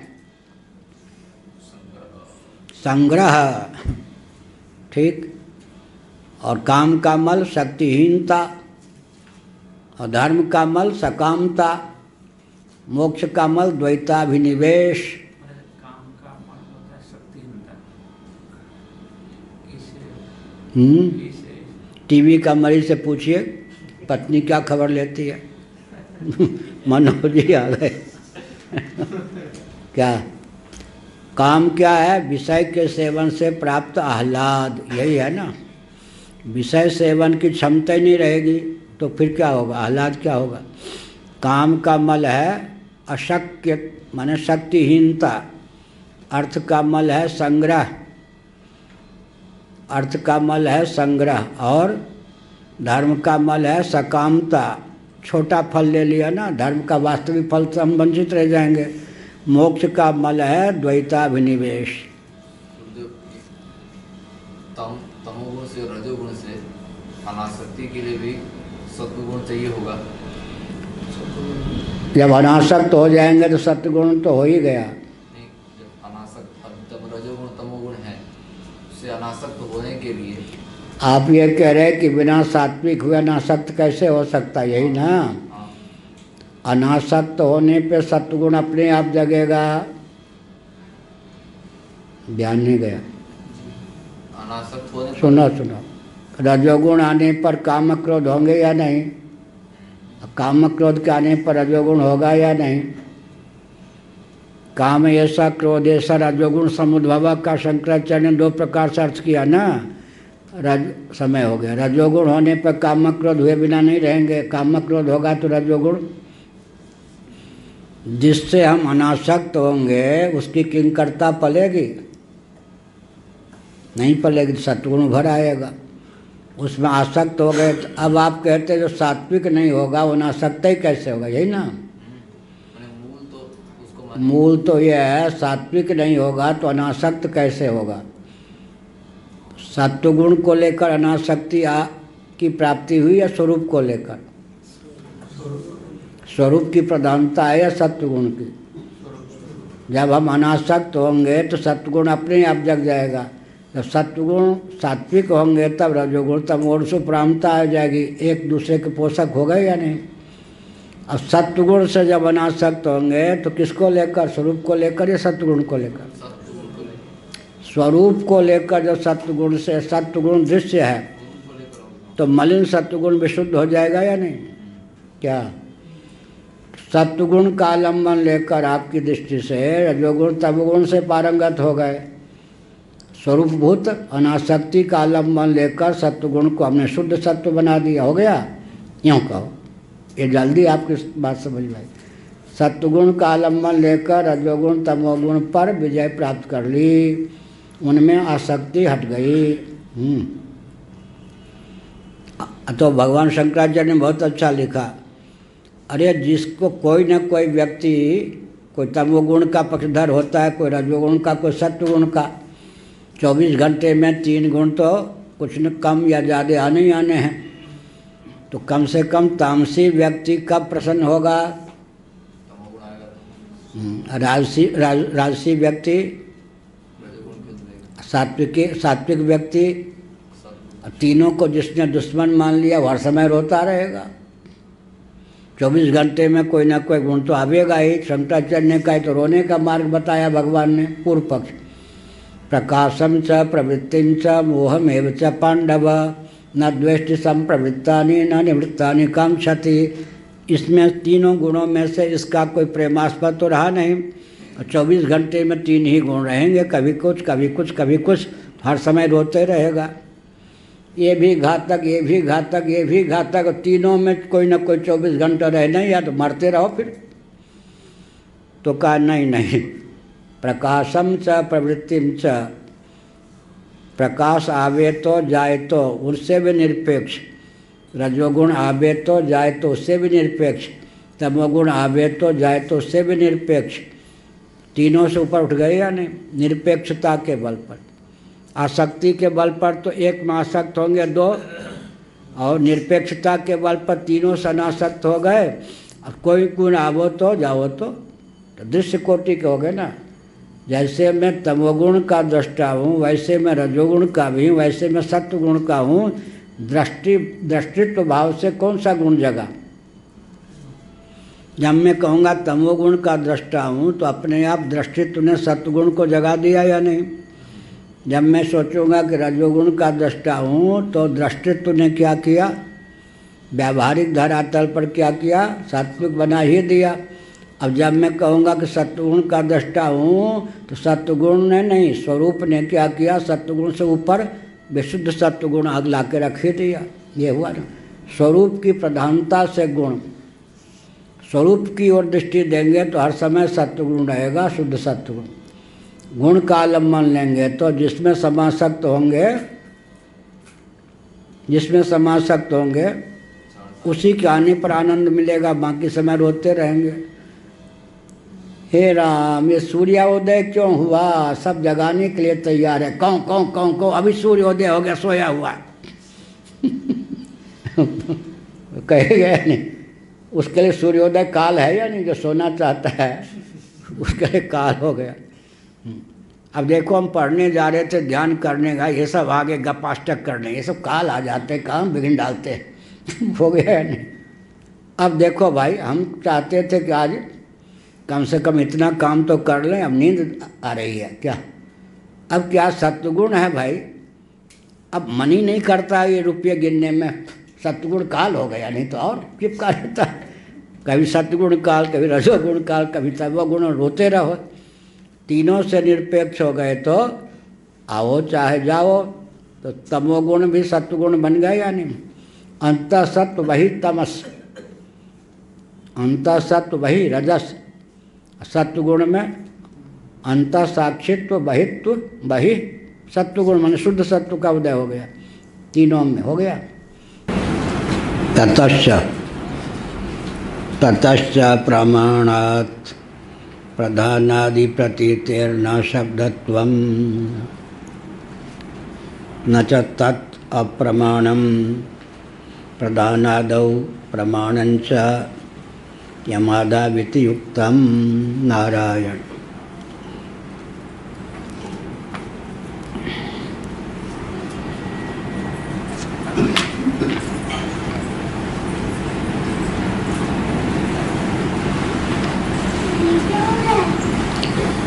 प्रधानादि को लेकर योग दर्शन में जितने सूत्र हैं, कथन हैं या वचन हैं, उनकी प्रामाणिकता वेद वेदांत के आधार पर सिद्ध नहीं है।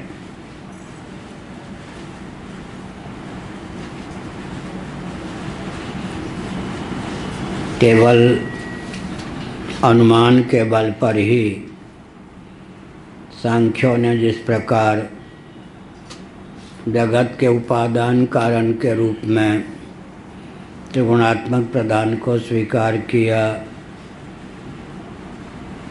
उसके बाद उसके प्रथम कार्य के रूप में महत्तत्व को माना, फिर महत्तत्व का कार्य अहंतत्व को माना,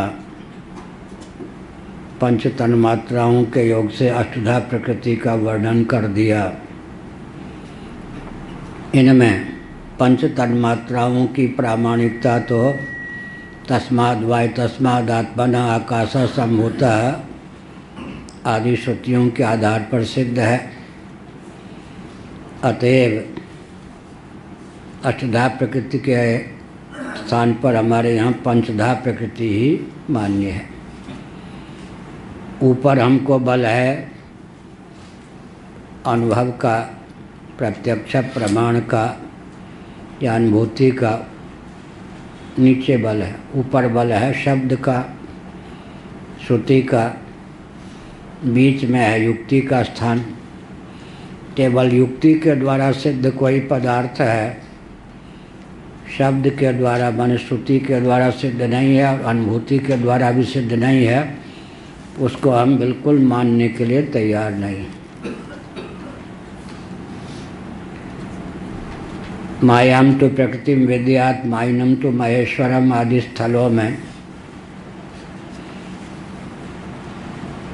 ब्रह्म की शक्ति के रूप में माया की स्वीकृति है। क्या निरालंबोपनिषद में ब्रह्म शक्ति रेव प्रकृति ही ऐसा कहा गया है। यहाँ तो स्वतंत्र रूप से भाष्य ने कहा ना प्रथम पंक्ति में, प्रधानम स्वतंत्रमेव कारणम।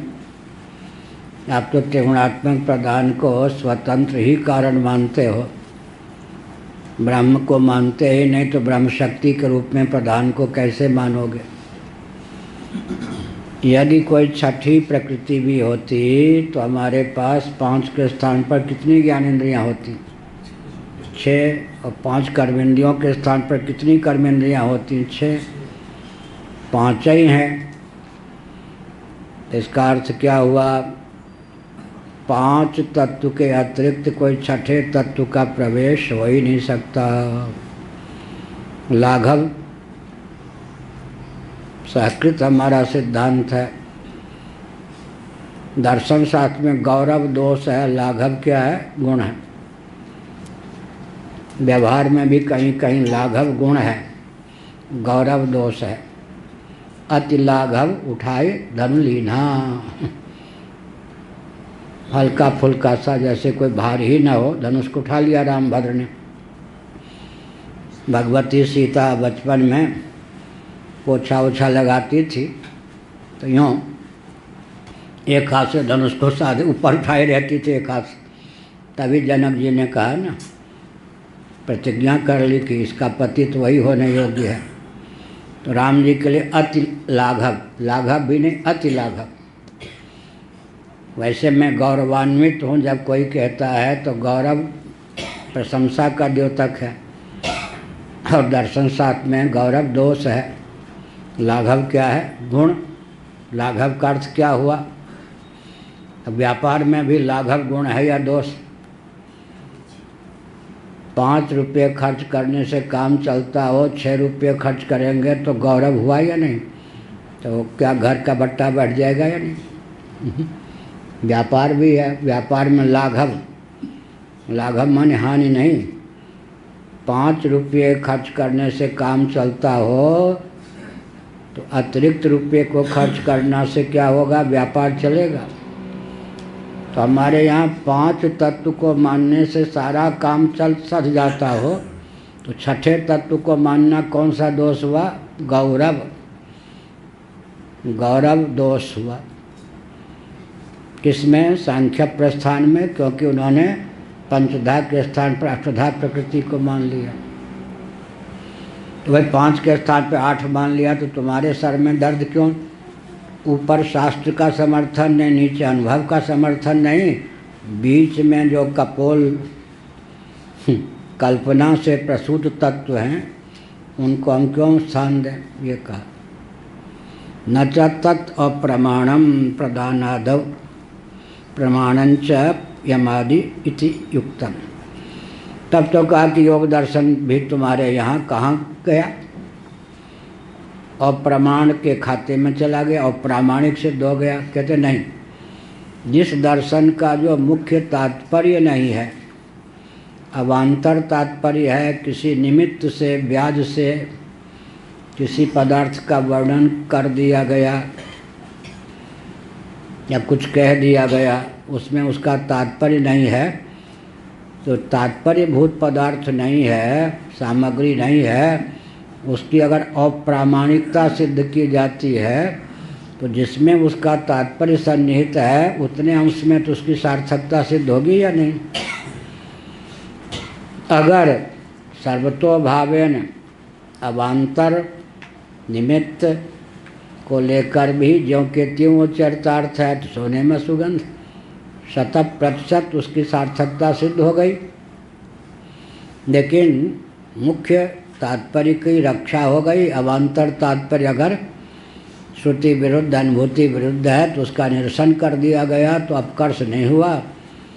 मान लिया कि प्रधानादि तत्व सांख्य सम्मत योग में होने पर भी उनकी अप्रामाणिकता सिद्ध हो गई। एतावता समग्र योग शास्त्र की अप्रामाणिकता तो सिद्ध नहीं हुई ना।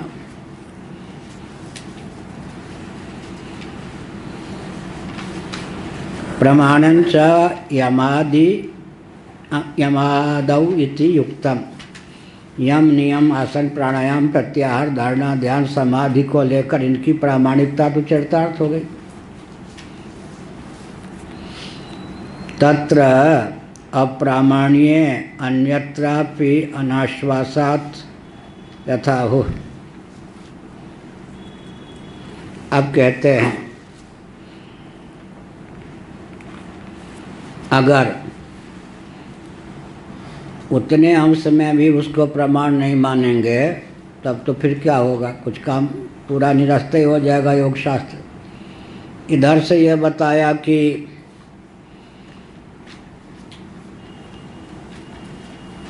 वार्तिककार का वचन आगे देंगे।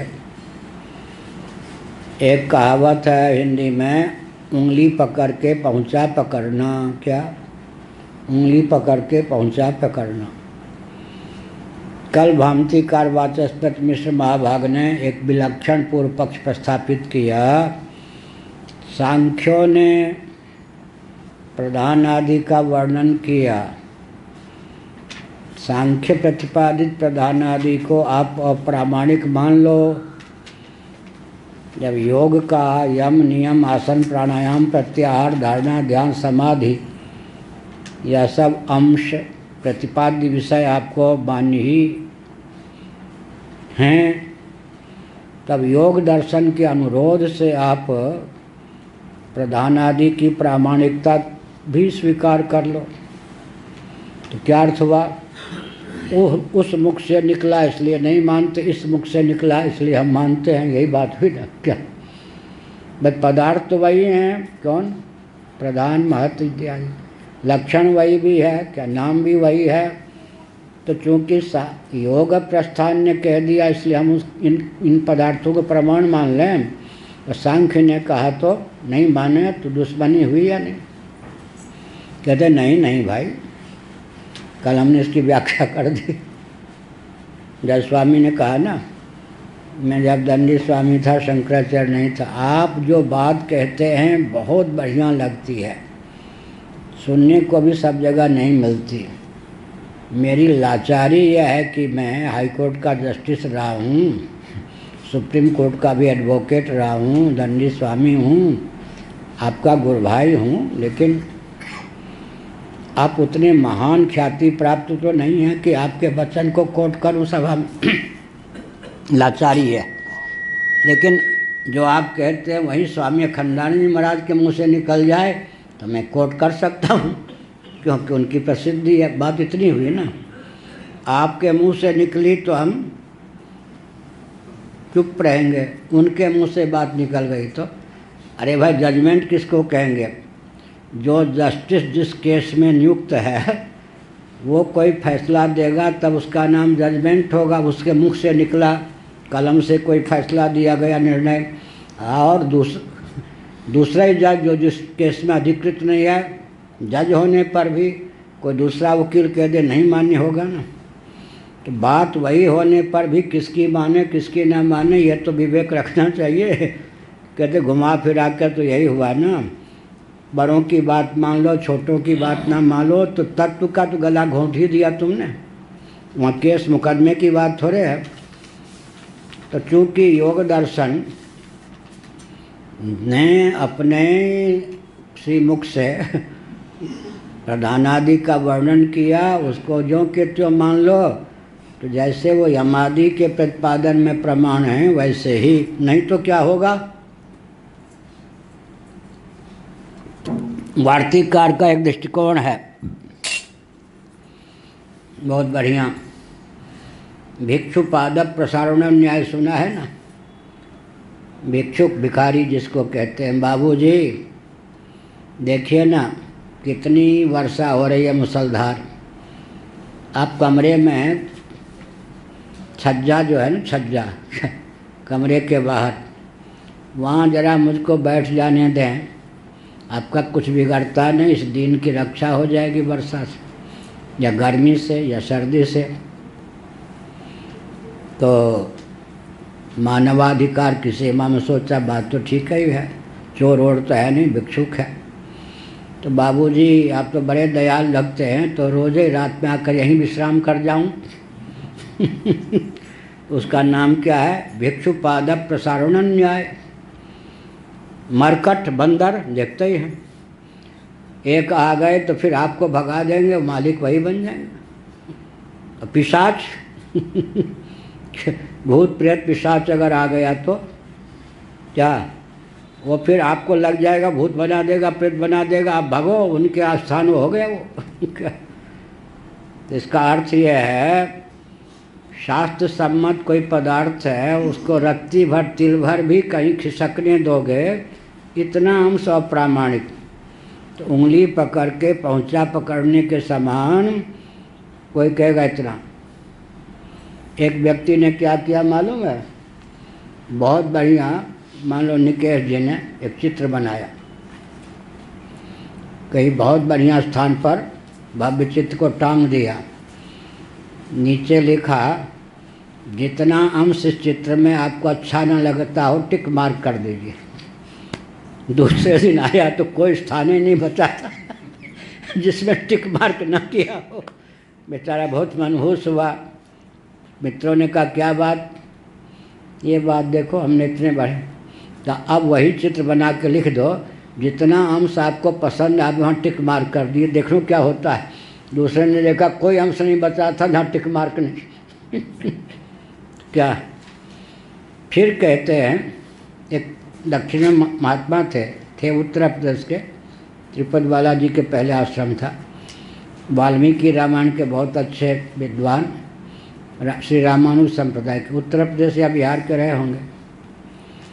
मैं पद यात्रा में था ब्रह्मचारी। राम जी ने सब कुछ अच्छा किया, लेकिन जो अगस्त जी या किसी के द्वारा निवेदित सोने का आभूषण ले लिया, वो लोभी थे राम जी, क्षत्रिय होकर ले लिया, इतना अंश में राम जी का नहीं मानता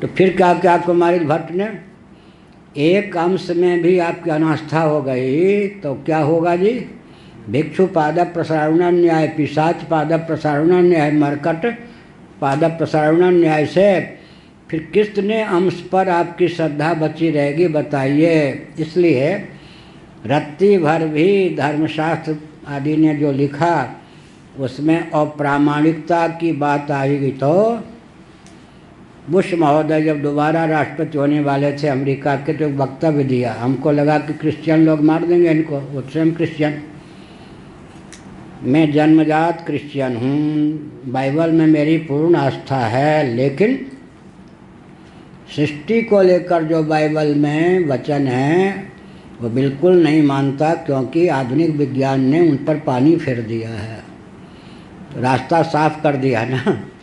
तुम वो नहीं मानते, कोई वो नहीं मानेगा। अंत में बढ़िया लिखा भारती जी महाराज का अंग्रेजी में ग्रंथ है सनातन धर्म, मूल भी यहाँ से प्रकाशित, अनुवाद भी, कि अगर बाइबल से भगवत गीता का जितना अंश बाइबल में गया वो हटा दें तो कुछ रह ही नहीं जाएगा ग्रहण करने योग्य। क्या अब रामकृष्ण मिशन वाले क्या करते मालूम है, बाइबल में जो लिखा है वही गीता में न करें तो बस नमक कहाँ से मिले, उल्टी धारा। बाइबल में जो लिखा है वही गीता में है। क्या गीता का जितना अंश बाइबल में है वो हटा दीजिए तो कुछ भी ग्रहण करने योग्य रह नहीं जाएगा।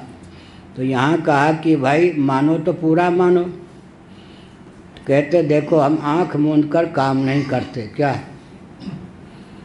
कितनी बड़ी हस्ती ने किसने कहा जितना प्रतिशत मानना होगा उतने प्रतिशत मानेंगे। श्रुति और अनुभूति की सीमा में जितनी सामग्री है मान लेंगे, पूरी सामग्री है तो पूरी मान लेंगे। अगर 5% भी नहीं सामग्री है अनुकूल तो नहीं मानेंगे। हम पर दबाव मत डालो, हम सत्य के पक्षधर हैं, श्रुति और अनुभूति के पक्षधर हैं। प्रज्ञाम कुर्वीत कहा था ना एक जगह, 2 जगह मुँह से निकल गया हुआ प्रज्ञा कुर्वीत, आज सुबह के वो 2 जगह वाला हटा दीजिएगा। प्रसरम न लभंते ही यावत क्वचन मर्कटाः नाभिद्रवंत तेतावत पिशाचा व स्वगोचरे। बहुत बढ़िया। प्रसरम न लभंते ही यावत क्वचन मर्कटाः, मरकट जो हैं बंदर, जब तक थोड़ा भी स्थान नहीं प्राप्त करते तभी तक बलिहारी है। अगर वो थोड़ा भी, तो फिर आपे को झाँव झाँव करके भगा देंगे वो। नाभि द्रवंति ते तावत पिशाचा व स्वगोचरे। और पिशाच भूत प्रेत डाकनी शाकनी जो भी कहें, ये कहीं पर रहना शुरू कर दिए तो एक गुफा बनाई गई, वो है अभी मीर घाट पर। कुछ गुरुदेव ने एक प्रयोग कितने अंशों में सफल है इसको देखने के लिए ज्योतिषमती का कल्प किया। मालकांगनी जिसको हिंदी में कहते हैं, संस्कृत में ज्योतिषमती कहते हैं, उसके तेल पीकर ही रहना बहुत नशीली चीज़ है और मेधा के लिए बहुत प्रबल है। मस्तिष्क की कमजोरी जिसको हो, तो आयुर्वेद में तो 3 चीज़ें हैं, शंख पुष्पी है, द्रोण पुष्पी है और ज्योतिषमती है। तो एक गुफा बनाई गई उनके लिए, बाहर नहीं निकलते थे। कुछ गुरुदेव ने बताया एकांत में जब वो उस गुफा में प्रवेश किए तो रात में एक प्रेत प्रकट हो गया महाराज के सामने। यहाँ तो मैं रहता था, आपकी कायाकल्प के लिए गुफा बनाई गई, कोई बात नहीं आप रहिए, तंग नहीं किया कोई बात नहीं आप रहिए। इसका मतलब मरकट को, पिशाच को ये पसंद नहीं कि उसके अड्डे में कोई आ जाए। पिशाच जहाँ रहेगा वो उसी के मलकियत है।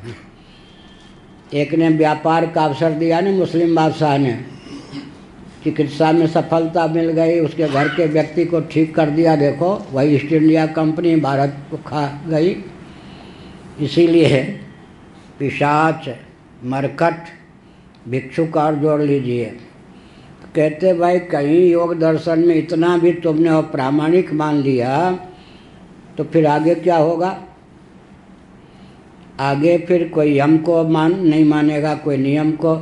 तो उत्तर यहाँ दिया गया, ये सब नहीं। हमारे यहाँ क्या है, ऊपर श्रुति नीचे अनुभूति, दोनों के अनुकूल अगर कोई युक्ति भी है, अनुमान भी है तो मान लेंगे। प्रतिशत है, 100% मानने योग्य है तो हिचकेंगे नहीं। 2% भी न मानने योग्य है तो जबरदस्ती मानेंगे नहीं।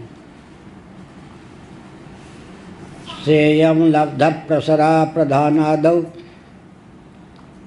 योगा प्रमाणता पिशाची सर्वत्रैव दुर्वारा भवेत् इत्यस्याह प्रसरम निषेधता प्रधाना द्यभ्युपेयम इति न शब्दम प्रधानमिति शंकार्थः। पूर्व पक्ष का अभिप्राय।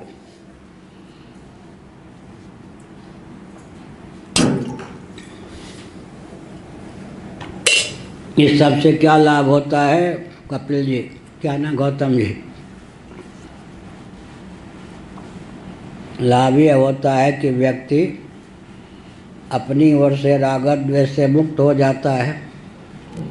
प्रवृत्ति निवृत्ति ग्राही अग्राही का निरूपण किसके बल पर करता है? शास्त्र और अनुभव के बल पर। राग पनपेगा, द्वेष पनपेगा, तो कहीं भी गलत समझौता कर लेगा ना, वो अहंकारी हो ही नहीं सकता है, राग और द्वेष वाला हो ही नहीं सकता है। शास्त्र और अनुभूति की सीमा में जो है, एक बच्चे की बात भी है तो स्वीकार कर लो। शुकादपि, क्या तोता भी कुछ बोले तो मान लो। शुकादपि, सुखदेव भी कदाचित, कल्पना करें, बहुत प्रसिद्ध व्यक्ति भी कदाचित शास्त्र सम्मत न कहें तो मत मानो। बालादपि, बच्चा भी अगर कहता है शास्त्र सम्मत तो मान लो। और कोई ख्याति प्राप्त महान हस्ती भी कोई बात कहती है तो मत मानो। क्यों? हमको तो शास्त्र और अनुभूति की सीमा में चाहिए। यह मुँह देख करके निर्णय मत करो। एक जगह निमंत्रण था गांव में, तो एक व्यक्ति बोले, भूपनारायण जी के पिताजी, बढ़िया मैं लड्डू वड्डू मालपुआ खाजा जो कुछ सामान, तो पूरी सब्जी या जो कुछ। मुँहगरवा जो मुखर लोग हैं उनको 4-4 दे देना, दुर्बल कोटि के हैं उनको एक भी दे देना, कोई बात नहीं। अब वो जो कहेंगे भाई पक्षपात हुआ, हमको तो एक ही मिला, उच्चार दबा देंगे उनको। लो भंडारे में भी ये चीज़ जोर जोर से बोलने वाले, चिल्लाने वाले को ज़्यादा दक्षिणा दे दो, ज़्यादा जलेबी दे दो। दब्बू ढंग का व्यक्ति हो या जिसको लोग मारने के दौर हैं, उसके साथ भोजन में भी पक्षपात करो। क्या विचित्र बात है। हमारे पड़ोसी लोग क्या पीताम्बर के यहाँ निमंत्रण था, जनेऊ हमको हुआ नहीं था। चाची जी ये सब ने ही भोजन बनाने में पूरी मदद की थी वहाँ, पड़ोसी ठहरे कारण। जो ब्राह्मण निमंत्रित थे उन सब को भोजन भात भात परोसे गया। हमसे कहा गया आ जाओ आ जाओ। चाची वाची तो उसी घर में उस दिन खूब भोजन वोजन बना रही थी सबके लिए। हमको जो दिया, हम तो 5 साल से की मुश्किल से अरवा उसना चावल समझते ना, क्या अरवा उसना, सफ़ेद सफ़ेद चावल, उसना लाल चावल वाला भात मुझे परोसा गया। हमने कहा बिल्कुल नहीं द्वैत सहा जा सकता। मैथिली में बोल दिया, बिल्कुल नहीं खा सकता, मैं यहाँ से जा रहा हूँ, इतना तिरस्कार में नहीं सह सकता। और एक छोटा सा बच्चा है, हमने कहा ये द्वैत भाव उसमें द्वैत अद्वैत नहीं द्वैत शब्द तो जानता था। ये द्वैत नहीं सह सकता, मैं बच्चा हूँ, जनेऊ नहीं हुआ तो क्या मुझे वो लाल भात दिया जाएगा, इन सबको सफ़ेद ये नहीं खा सकता। अब मुझे मनाने में अंत में सबके कचूमर निकल गए, मैं भोजन कर ही नहीं सकता, ये द्वैधी भाव बिल्कुल नहीं सह सकता। तो कहा ये होगा कोई विचित्र व्यक्ति आगे चल के। तो क्या हुआ जी, तो यह कहा गया सेयम लब्ध प्रसरा प्रधानादौ योगा प्रमाणता पिशाची सर्वत्र दुर्वारा। भाई तुमने वो पिशाच वृत्ति को चरितार्थ कर दी ना योग दर्शन में। 192 सूत्र में जितने सूत्र प्रधान आदि के प्रतिपादक हैं, उतने को नहीं मानेंगे प्रमाण, तो फिर तुम्हारा चलवा कोई कहेगा इतने को मैं नहीं मानूंगा, फिर होते होते क्या बचेगा। इसीलिए कुमारिल भट्ट ने कहा, उन्हीं की पंक्ति है ये, धर्मशास्त्र अर्थ पर मोक्ष शास्त्र पर कोई अड़ जाए, इतना अंश तो देशकाल परिस्थिति के अनुसार शोधित कर दीजिए, तो क्या कहना चाहिए, रत्ती भर भी नहीं करेंगे तुम्हारे कहने पर। फिर वो कहेगा हमारे अनुकूल नहीं, इतना और कर दीजिए, फिर वो कहेगा उतना कर दीजिए। क्या लक्ष्य ही नहीं समझते व्यक्ति। हमारे पास आकर कहते हैं आप शंकराचार्य हैं, जरा यूँ अंतर्जातीय विवाह आदि का समर्थन कर दीजिए, काम बन जाए। हमने कहा सुनो, शास्त्र की रचना का प्रयोजन समझते हो क्या? क्या है शास्त्र की रचना का प्रयोजन? निसर्ग सिद्ध जो वासना है, बहिर्मुखता है, बर्बरता है, पिशाच वृत्ति है, उच्छृंखलता है, उस पर शनै शनै परिसंख्या विधि से नियंत्रण करना। तुम शंकराचार्य से विषय वासना की पूर्ति में मदद चाहते हो, वो नहीं हो सकता। शास्त्र का प्रयोजन ही सफल होगा क्या? व्यर्थ होगा ही नहीं। निरंकुश आचार विचार पर नियंत्रण करने के लिए शास्त्र है, और हम लोग बैठे हैं। हमसे तुम कहोगे कि उच्छृंखल प्रवृत्ति को भी जरा देशकाल परिस्थिति के अनुसार समर्थन दे दीजिए, तो उच्छृंखलता बढ़ेगी, हम हत्यारे विश्व के होंगे या क्या होंगे? एक तो यहाँ पर तुम उदारता का प्रमाण पत्र दोगे, यमराज हमको कहेंगे न्यायाधीश के पद पर, शंकराचार्य के पद पर थे, आपने ये क्या किया, वहाँ हम अदालत में पेश होंगे, तुम साथ दोगे? इसलिए ना, शास्त्र का प्रयोजन ही नहीं समझते। उच्छृंखल प्रवृत्ति को परिसंख्या विधि से, परिसंख्या विधि माने चैन स्मोकर कोई हो, सिगरेट के नाम क्या क्या होते थे पहले, 4 वाक क्या क्या हमारा कुछ मतलब नहीं, पर दिल्ली का विद्यार्थी रहा हूँ, दिल्ली में विद्यार्थी में रहे नहीं कोई, मेरा तंबाकू भांग इन सबसे करोड़ों किलोमीटर दूर।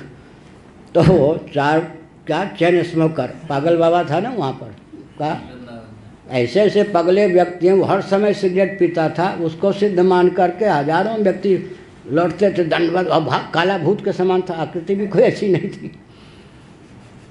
तो क्या हुआ जी, 25 सिगरेट रोज पीता है कोई, पर संख्या विधि क्या कहेंगे, 10 से काम चला लो, कोई कहे अच्छा इतना मान लूँगा, तो 10 के पीने का समर्थन हुआ या 25 को घटाने का सब मार्ग प्रशस्त हुआ, क्या हुआ, इसका नाम क्या है, परिसंख्या विधि। यहाँ विधेय पीना नहीं है, जितना पीते थे उसमें संकोच है, तात्पर्य कल परसों धीरे धीरे एक भी न पियो। हमारे नंद नंदनानंद सरस्वती जी महाभाग गुरु भाई अमृतसर में गए एक लाला जी के यहाँ, उन्होंने कहा चिम्मन लाल मेरा बेटा देखिए महाराज शादीशुदा है, पी के मस्त रहता है। वो पार्लियामेंट के सदस्य भी रहे थे, पहले रामराज परिषद से नंद लाल शास्त्री, बाद में हमारे महाराज नहीं पूज गुरुदेव को सलाह दी कि नामकरण इनका ये होना चाहिए नंद नंदनानंद 7 नकार, 1-2 मिनट, नंद नंदनानंद सरस्वती में 7 नकार। उन्होंने प्रतिज्ञा करवा ली कमरे में बुलाकर, आज से शराब नहीं पीऊँगा। बेचारे ने प्रतिज्ञा कर ली, पर संख्या विधि का ध्यान नहीं रहा, रात में विष खा के मर गया।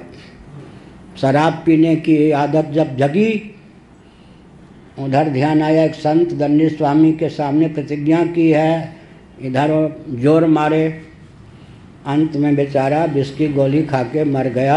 परिसंख्या विधि का ध्यान न रखने का ये फल हुआ। किसी किसी का मनोबल इतना तीव्र होता है। हमारे एक रिश्तेदार ही दिल्ली में चैन स्मोकर थे, उनको पता चला कि उन्हीं के परिवार का कोई शंकराचार्य हो गया।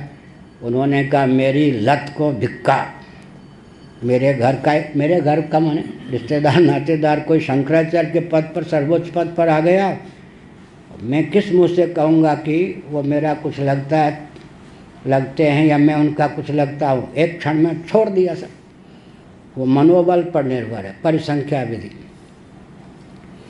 यहाँ कहा कि अगर आप योग दर्शन में भी इतना अंश मान इतना अंश अमान्य, तो पिशाच पादप प्रसारणन न्याय से फिर कोई और शोधन कर देगा, कोई और शोधन कर देगा। इसलिए भैया चूँकि योग दर्शन में नियम नियमादि बिल्कुल समर्थन के ही विषय हैं, श्रुति सम्मत हैं, तो आँख मींच करके जितना अंश तुम कहते हो अमान्य प्रधान आदि को लेकर उसको भी मान लो। पूर्व पक्ष है ये। शंकार्थ, शंका का अर्थ है उत्तर पक्ष नहीं है। सा इयम अभ्यधिका शंकाति देशेन निर्वर्त्यते, भाष्य की पंक्ति है। यह जो शंका प्राप्त हुई अतिदेश न्याय से, इस सूत्र को लेकर जो अधिकरण बना उसका निरसन किया जा रहा है। अर्थात सांख्यों के तो लगभग 99% पदार्थ अमान्य हो गए। असंगो ही अयम पुरुष आदि श्रुति के अनुसार पुरुष माने आत्मा की असंगता का जितने अंशों में वर्णन है उतने अंशों में मान लिया, बाकी प्रायः बंटा ढारा ही हो गया। अभी क्या हो रहा है, तोड़ फोड़ कितने महंत मंडलेश्वर के स्थान रोड चौड़े करने के नाम पर जाएंगे, कितना कुछ बच जाएगा, कितना कुछ। सांख्यों का तो आपने बंटा ढार कर ही दिया, अब कम से कम योग पर तो कृपा करो। यह हुआ माने अगर सांख्यों के समान ही 99% सामग्री योग दर्शन में भी अपनोदन की होती, निरसन की होती, बाध करने योग्य होती, अस्वीकार करने योग्य होती, तो उसी अधिकरण में यह सूत्र डाल देते वेदव्यास जी। इसको पृथक से लिखने का अर्थ क्या हुआ, भाई हम आर्य समाजियों को क्या मुल्लाओं की श्रेणी में रखेंगे? नंगी भाषा में यही कहेंगे ना। और आरएसएस को क्या मुल्लाओं की श्रेणी में रखेंगे? मुल्लाओं के लेकर एक अधिकरण बनेगा कम्युनिस्टों को लेकर अधिकरण बनेगा, और क्रिश्चियनों को लेकर अधिकरण बनेगा। उस खाने में उनको रखेंगे क्या? ना, पृथक से रखेंगे। पृथक से क्यों रखोगे? कुछ उनका भी काट छांट तो करना ही पड़ेगा भाई, क्या करें। क्या जितने अंश में वो अंतर्जातीय विवाह, मूर्ति पूजा, वर्ण व्यवस्था का खंडन करते हैं, उतने अंश में तो पोस्टमार्टम नहीं, प्रीमार्टम होना ही है। उनको भी नहीं सहेंगे, लेकिन पृथक से समादर योग्य हैं, वेद को प्रमाण मानते हैं, और आखिर हिंदुत्व के रक्षक हैं, स्वयंसेवक हैं, घर के लाडले प्यारे हैं। लेकिन घर के लाडले प्यारे हैं इसके नाम पर हम सब कुछ उनका प्रामाणिक मान लेंगे? ये नहीं, वो योगी हैं, योग दर्शन वाले हैं। क्या यम नियम आसन प्राणायाम प्रत्याहार धारणा ध्यान समाधि मानते या नहीं? क्या नहीं मानते? सनातन परंपरा प्राप्त वर्णम व्यवस्था नहीं मानते। इसलिए पृथक से, मतलब आर्य समाजियों से, आरएसएस वालों से बात करनी हो, रामकृष्ण मिशन से, उनको मुल्लाओं की श्रेणी में नहीं रखा जाएगा, कम्युनिस्टों की श्रेणी में नहीं रखा जाएगा, आतंकवादियों की श्रेणी में नहीं रखा जाएगा, उनको क्रिश्चियनों की श्रेणी में नहीं रखा जाएगा, अपनी श्रेणी में भी नहीं रखा जाएगा। पृथक से बुलाकर धीरे से इतना हम साफ सुथरा खिसका दो, खिसकाते नहीं तो लो, उसको नहीं मानेंगे। ये हुआ।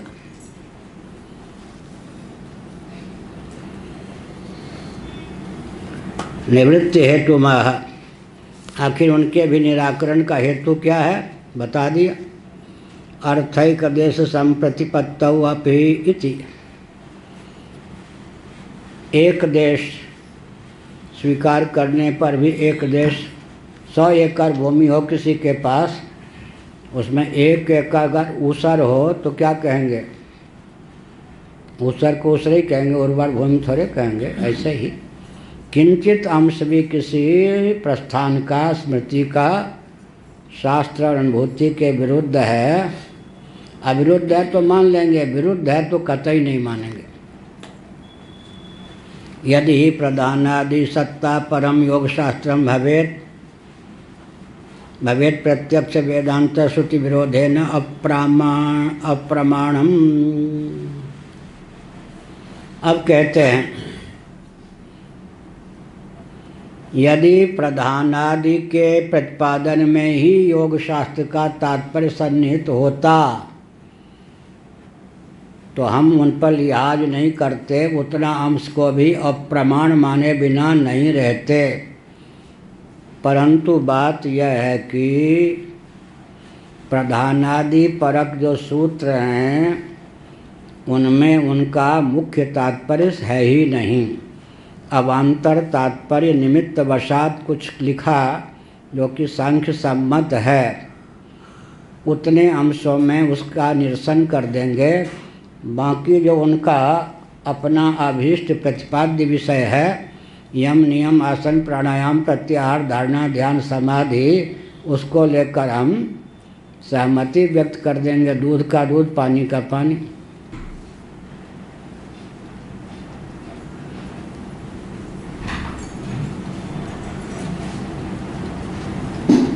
भवेत् प्रत्यक्ष वेदांत श्रुति विरोधाय न अप्रमाणम।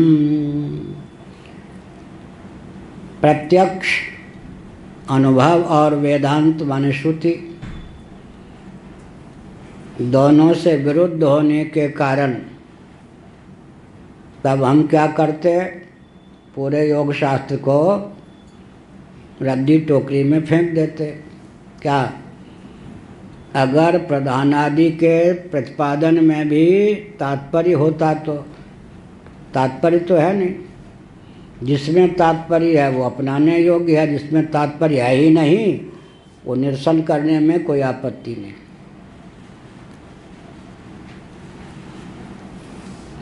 तथा च तद्विहितेषु यमादिषु अपि अनाश्वास स्यात्। ये हुआ तो क्या हुआ जी? अगर प्रधानादि की सत्ता परख ही योग शास्त्र होता तो प्रधानादि के प्रतिपादन में ही उसका तात्पर्य सन्निहित होता, तब उसका निरसन करने पर क्या होता, समग्र योग शास्त्र की तिलांजलि देनी पड़ती। ऐसा तो है नहीं, अवान्तर तात्पर्य का निरसन करने पर मुख्य तात्पर्य की रक्षा हो जाती है। किंतु तन्निमित्तीकृत्य योगाव्युत्पादन परम इत्युक्तम। तन्निमित्तीकृत्य माने किसी निमित्त से प्रधानादि का प्रसंग वशात निरूपण कर दिया, उसमें उसका तात्पर्य नहीं। इसलिए जिसमें तात्पर्य नहीं उस निमित्त भूत पदार्थ का निरसन कर देने पर तात्पर्यभूत पदार्थों का निरसन नहीं माना जाता। प्रसंग क्या था? निमित्त। यम, नियम, आसन, प्राणायाम, प्रत्याहार, धारणा, ध्यान, समाधि किसको लेकर? अन्नमय, प्राणमय, मनोमय, विज्ञानमय, आनंदमय कोष को लेकर। यही ना, 5 कोष ना हो तो यम, नियम, आसन, प्राणायाम, प्रत्याहार, धारणा, ध्यान, समाधि का अधिकरण कौन सिद्ध हो? किसके शोधन के लिए अष्टांग योग हो? पंचकोश कहेंगे तो स्वाभाविक इच्छा होगी या नहीं? इनका उपादान क्या? ये स्वयं उपादान है तो कह नहीं सकते, तो इनका उपादान क्या है? एक वाक्य मैंने बोला भगवत कृपा से, तो जयस्वामी लट्टू हो गए वृंदावन। हमने कहा कि कोई अपनी भूल से, कोई अपने प्रमाद से शरीर को आत्मा मान सकता है, लेकिन शरीर को तत्व कोई नहीं मानता। जो तत्व ही क्या मानते हैं? चारवाक। क्या चारवाक शरीर को तत्व मानते हैं या पृथ्वी, जल, तेज, वायु को, भूत चतुष्टय को? कि बढ़िया है या नहीं? कोई अपनी नादानी से शरीर को आत्मा मान सकता है। जितने भौतिकवादी हैं, लोकायतिक हैं, चारवाक वाले हैं, शरीर को आत्मा मानते हैं, लेकिन तत्व मानते हैं क्या? एक बड़ी विचित्र बात है। जब ये 4 भूत तत्व नहीं है तो इनका संघात शरीर आत्मा कैसे हो जाए? शरीर को आत्मा आप मान लो, लेकिन जिन मैटर से, तत्वों से ये शरीर बना है, चातुर्भूत से, आकाश मानेंगे तो उनको अनुमान प्रमाण मानना पड़ेगा, आगम प्रमाण। उनको तत्व मानते हैं, शरीर को कोई तत्व नहीं मानता है। यही कहा। तो अगर हम अन्नमय, प्राणमय, मनोमय, विज्ञानमय, आनंदमय कोष के शोधन के लिए इससे अतिक्रांत जो हो साक्षी स्वरूप आत्म तत्व है, उसका प्रतिपादन किया गया योग दर्शन में, तो अपने आप एक निमित्त बन गया कि इसके उपादान कारण का वर्णन कीजिए। उपादान कारण के रूप में प्रधान को लाके प्रतिष्ठित किया, दूसरे घर की वस्तु को अपने घर में लाके प्रतिष्ठित कर दिया। तो तात्पर्य तो इसमें नहीं हुआ ना, प्रधान के प्रतिपादन में। अरे भाई चीटियों,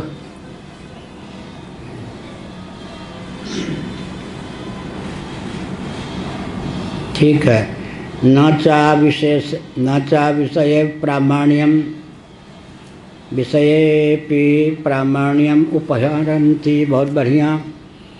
जो जिसका अविषय हो, अविषय माने तात्पर्य का विषय न हो, जिसमें जिसका तात्पर्य नहीं है उसका निरसन अपनोदन कर दिया गया, तो भी तात्पर्यभूत पदार्थ को कहाँ क्षति पहुँची? नहीं क्षति पहुँची ना। एक गांव में थे, उनका नाम था पंडित निरसन। बच्चे बड़े उपद्रवी होते हैं, तो हम लोग मन ही मन विचार करें। भोलानाथ का अर्थ लग गया, प्रमोद का अर्थ लग गया, अपनी अकल से 9 वर्ष के रहे होंगे। ये जितने नाम रखे गए सबका अर्थ लग गया। किसी पागल व्यक्ति ने इस पंडित जी का नाम रखा होगा निरसन। निरसन निरसन कहें तो चाटे लग जाए बड़ों के। अंदर ही अंदर आलोचना करते थे। निरसन कोई निरसन झा, निरसन निरसन क्या होता भाई? सब कह किसी पगले ने रखा होगा। जब वेदांत का पाला पड़ा, अतन निरसने न लो, कितना बढ़िया शब्द है। निरसन माने अपवाद करते हैं ना, निरसन निराश। तो हमने सोचा हम मूर्ख थे या नाम रखने वाला मूर्ख था। बच्चे अपनी सब नामों का अर्थ लग गया। निरसन निरसन क्या होता है भाई? सबने कहा ठीक कहते हो, किसी मूर्ख ने नाम रख दिया होगा, निरर्थक शब्द है यह। लेकिन जब वेदांत से पाला पड़ा तो हमने कहा हम मूर्ख थे या हो नाम रखने वाला मूर्ख था। निरसन बढ़िया शब्द है। हाँ, घंटी बज गई। नहीं चक्षुरसा, बहुत बढ़िया। अरे एक विषय में जो प्रमाण हो वो जरूरी है कि सब विषय में उसको प्रमाण मान ही लो क्या? बहुत बढ़िया उदाहरण। नहीं चक्षुरसादा व प्रमाणम रूपेप्य प्रमाणम भवितुमर्हति। नेत्र जो हैं वो शब्दातिरिक्त विषयों में अप्रमाण हैं, उनको ये दंड दिया जाएगा कि तुम रूपक ग्रहण में भी प्रमाण नहीं। 4 जगह अप्रमाण हो गए या नहीं? चक्षुश्रवा वो बता दिया ना, सर्प चक्षु से सुनता है, उसी में फिर श्रोतेंद्रिय की गोलक है। तो चक्षु जो है नेत्र 4 विषयों में प्रमाण नहीं, तो क्या उनको रूप में भी प्रमाण नहीं मानेंगे? और उल्टा ले लें, रूप में प्रमाण मानेंगे तो जबरदस्ती 4 विषयों में भी प्रमाण मानेंगे नहीं ना। तो सर्वतोभावे न चक्षु का अप्रामाणिक कहाँ चरितार्थ हुआ? बहुत जगह चरितार्थ हो जाने पर भी एक जगह अगर उसका प्रामाणिक है तो प्रामाणिक को मानेंगे या नहीं? तो क्या अपूर्व क्या होता है? लौकिक भाषा में क्या कहेंगे? अनुच्छिष्ट भोजी। क्या उच्छिष्ट माने? कौन है वो? लक्ष्मी जी। कहाँ हैं वो? श्री मंदिर में। बड़े नखरे हैं ये। हाँ, बड़ी मायके से आई है ना, आप लोगों को नहीं कह रहे।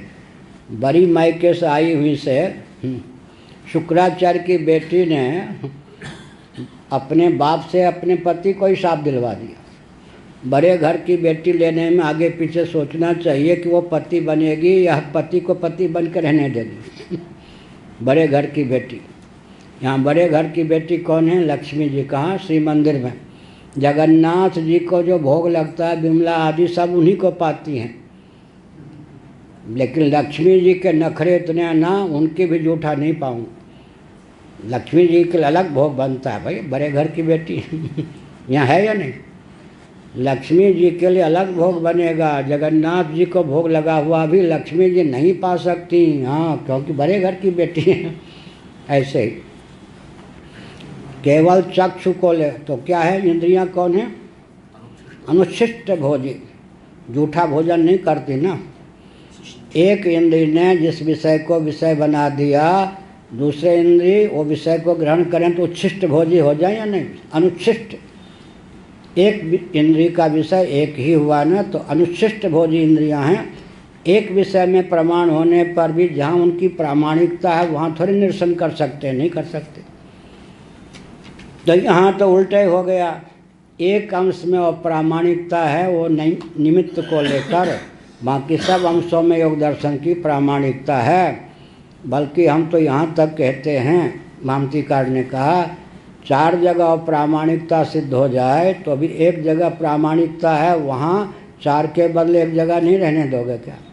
आई स्पेशलिस्ट जो है वो हृदय का विशेषज्ञ नहीं है, मस्तिष्क का न्यूरोसर्जन नहीं है, अमुक, ये भी डॉक्टर हैं पीछे बैठे दुबे जी, अमुक नहीं है। इन सब जगहों पर तुम विशेषज्ञ नहीं हो तो नेत्र का ऑपरेशन भी हम किसी और से कराएंगे तो करो, अंधा बनाना तो करो क्या?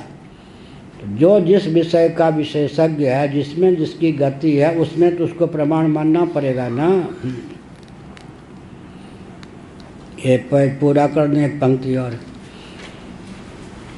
तस्माद् वेदांत श्रुति विरोधात् प्रधानादि रस्या विषयो न तो अप्रामाण्यमिति परमार्थः। प्रसंग का परम अर्थ लवो लवाव तात्पर्य क्या हुआ? वेदांत श्रुति के विरोध से जो भी योग दर्शन में प्रधान आदि के प्रतिपादन परक सूत्र हैं, उनका तो अप्रामाण्य ही हमको मान्य है। बाकी यम नियम आसन प्राणायाम प्रत्याहार धारणा ध्यान समाधि को लेकर जो भी वचन हैं वो श्रुति सम्मत होने के कारण यथावत मान्य है। शायद तथापि कल कहा था, तथापि फिर योग दर्शन से ही काम चला लो। अरे तत्व ज्ञान के उपाय हैं, फिर भी तत्व ज्ञान की प्राप्ति के लिए योग दर्शन ही पर्याप्त नहीं। उपेय कौन है? तत्व ज्ञान। फिर भी उपनिषद का आलंबन लेकर योग दर्शन के आलंबन की आवश्यकता नहीं भी है।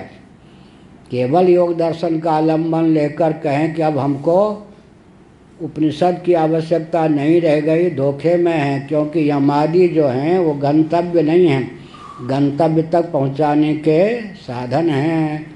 तत्व ज्ञान के लिए फिर भी द्वैत दर्शन से काम नहीं चलेगा, अद्वैत दर्शन को अपनाना ही पड़ेगा। स्यादेतत् अध्यात्म विषया सन्ति शास्त्रम स्मृतयो बौद्धारहत, ये सब आगे। ओम पूर्णमदः पूर्णमिदं पूर्णात् पूर्णमुदच्यते पूर्णस्य पूर्णमादाय पूर्णमेवावशिष्यते। ओम शांति शांति शांति ही।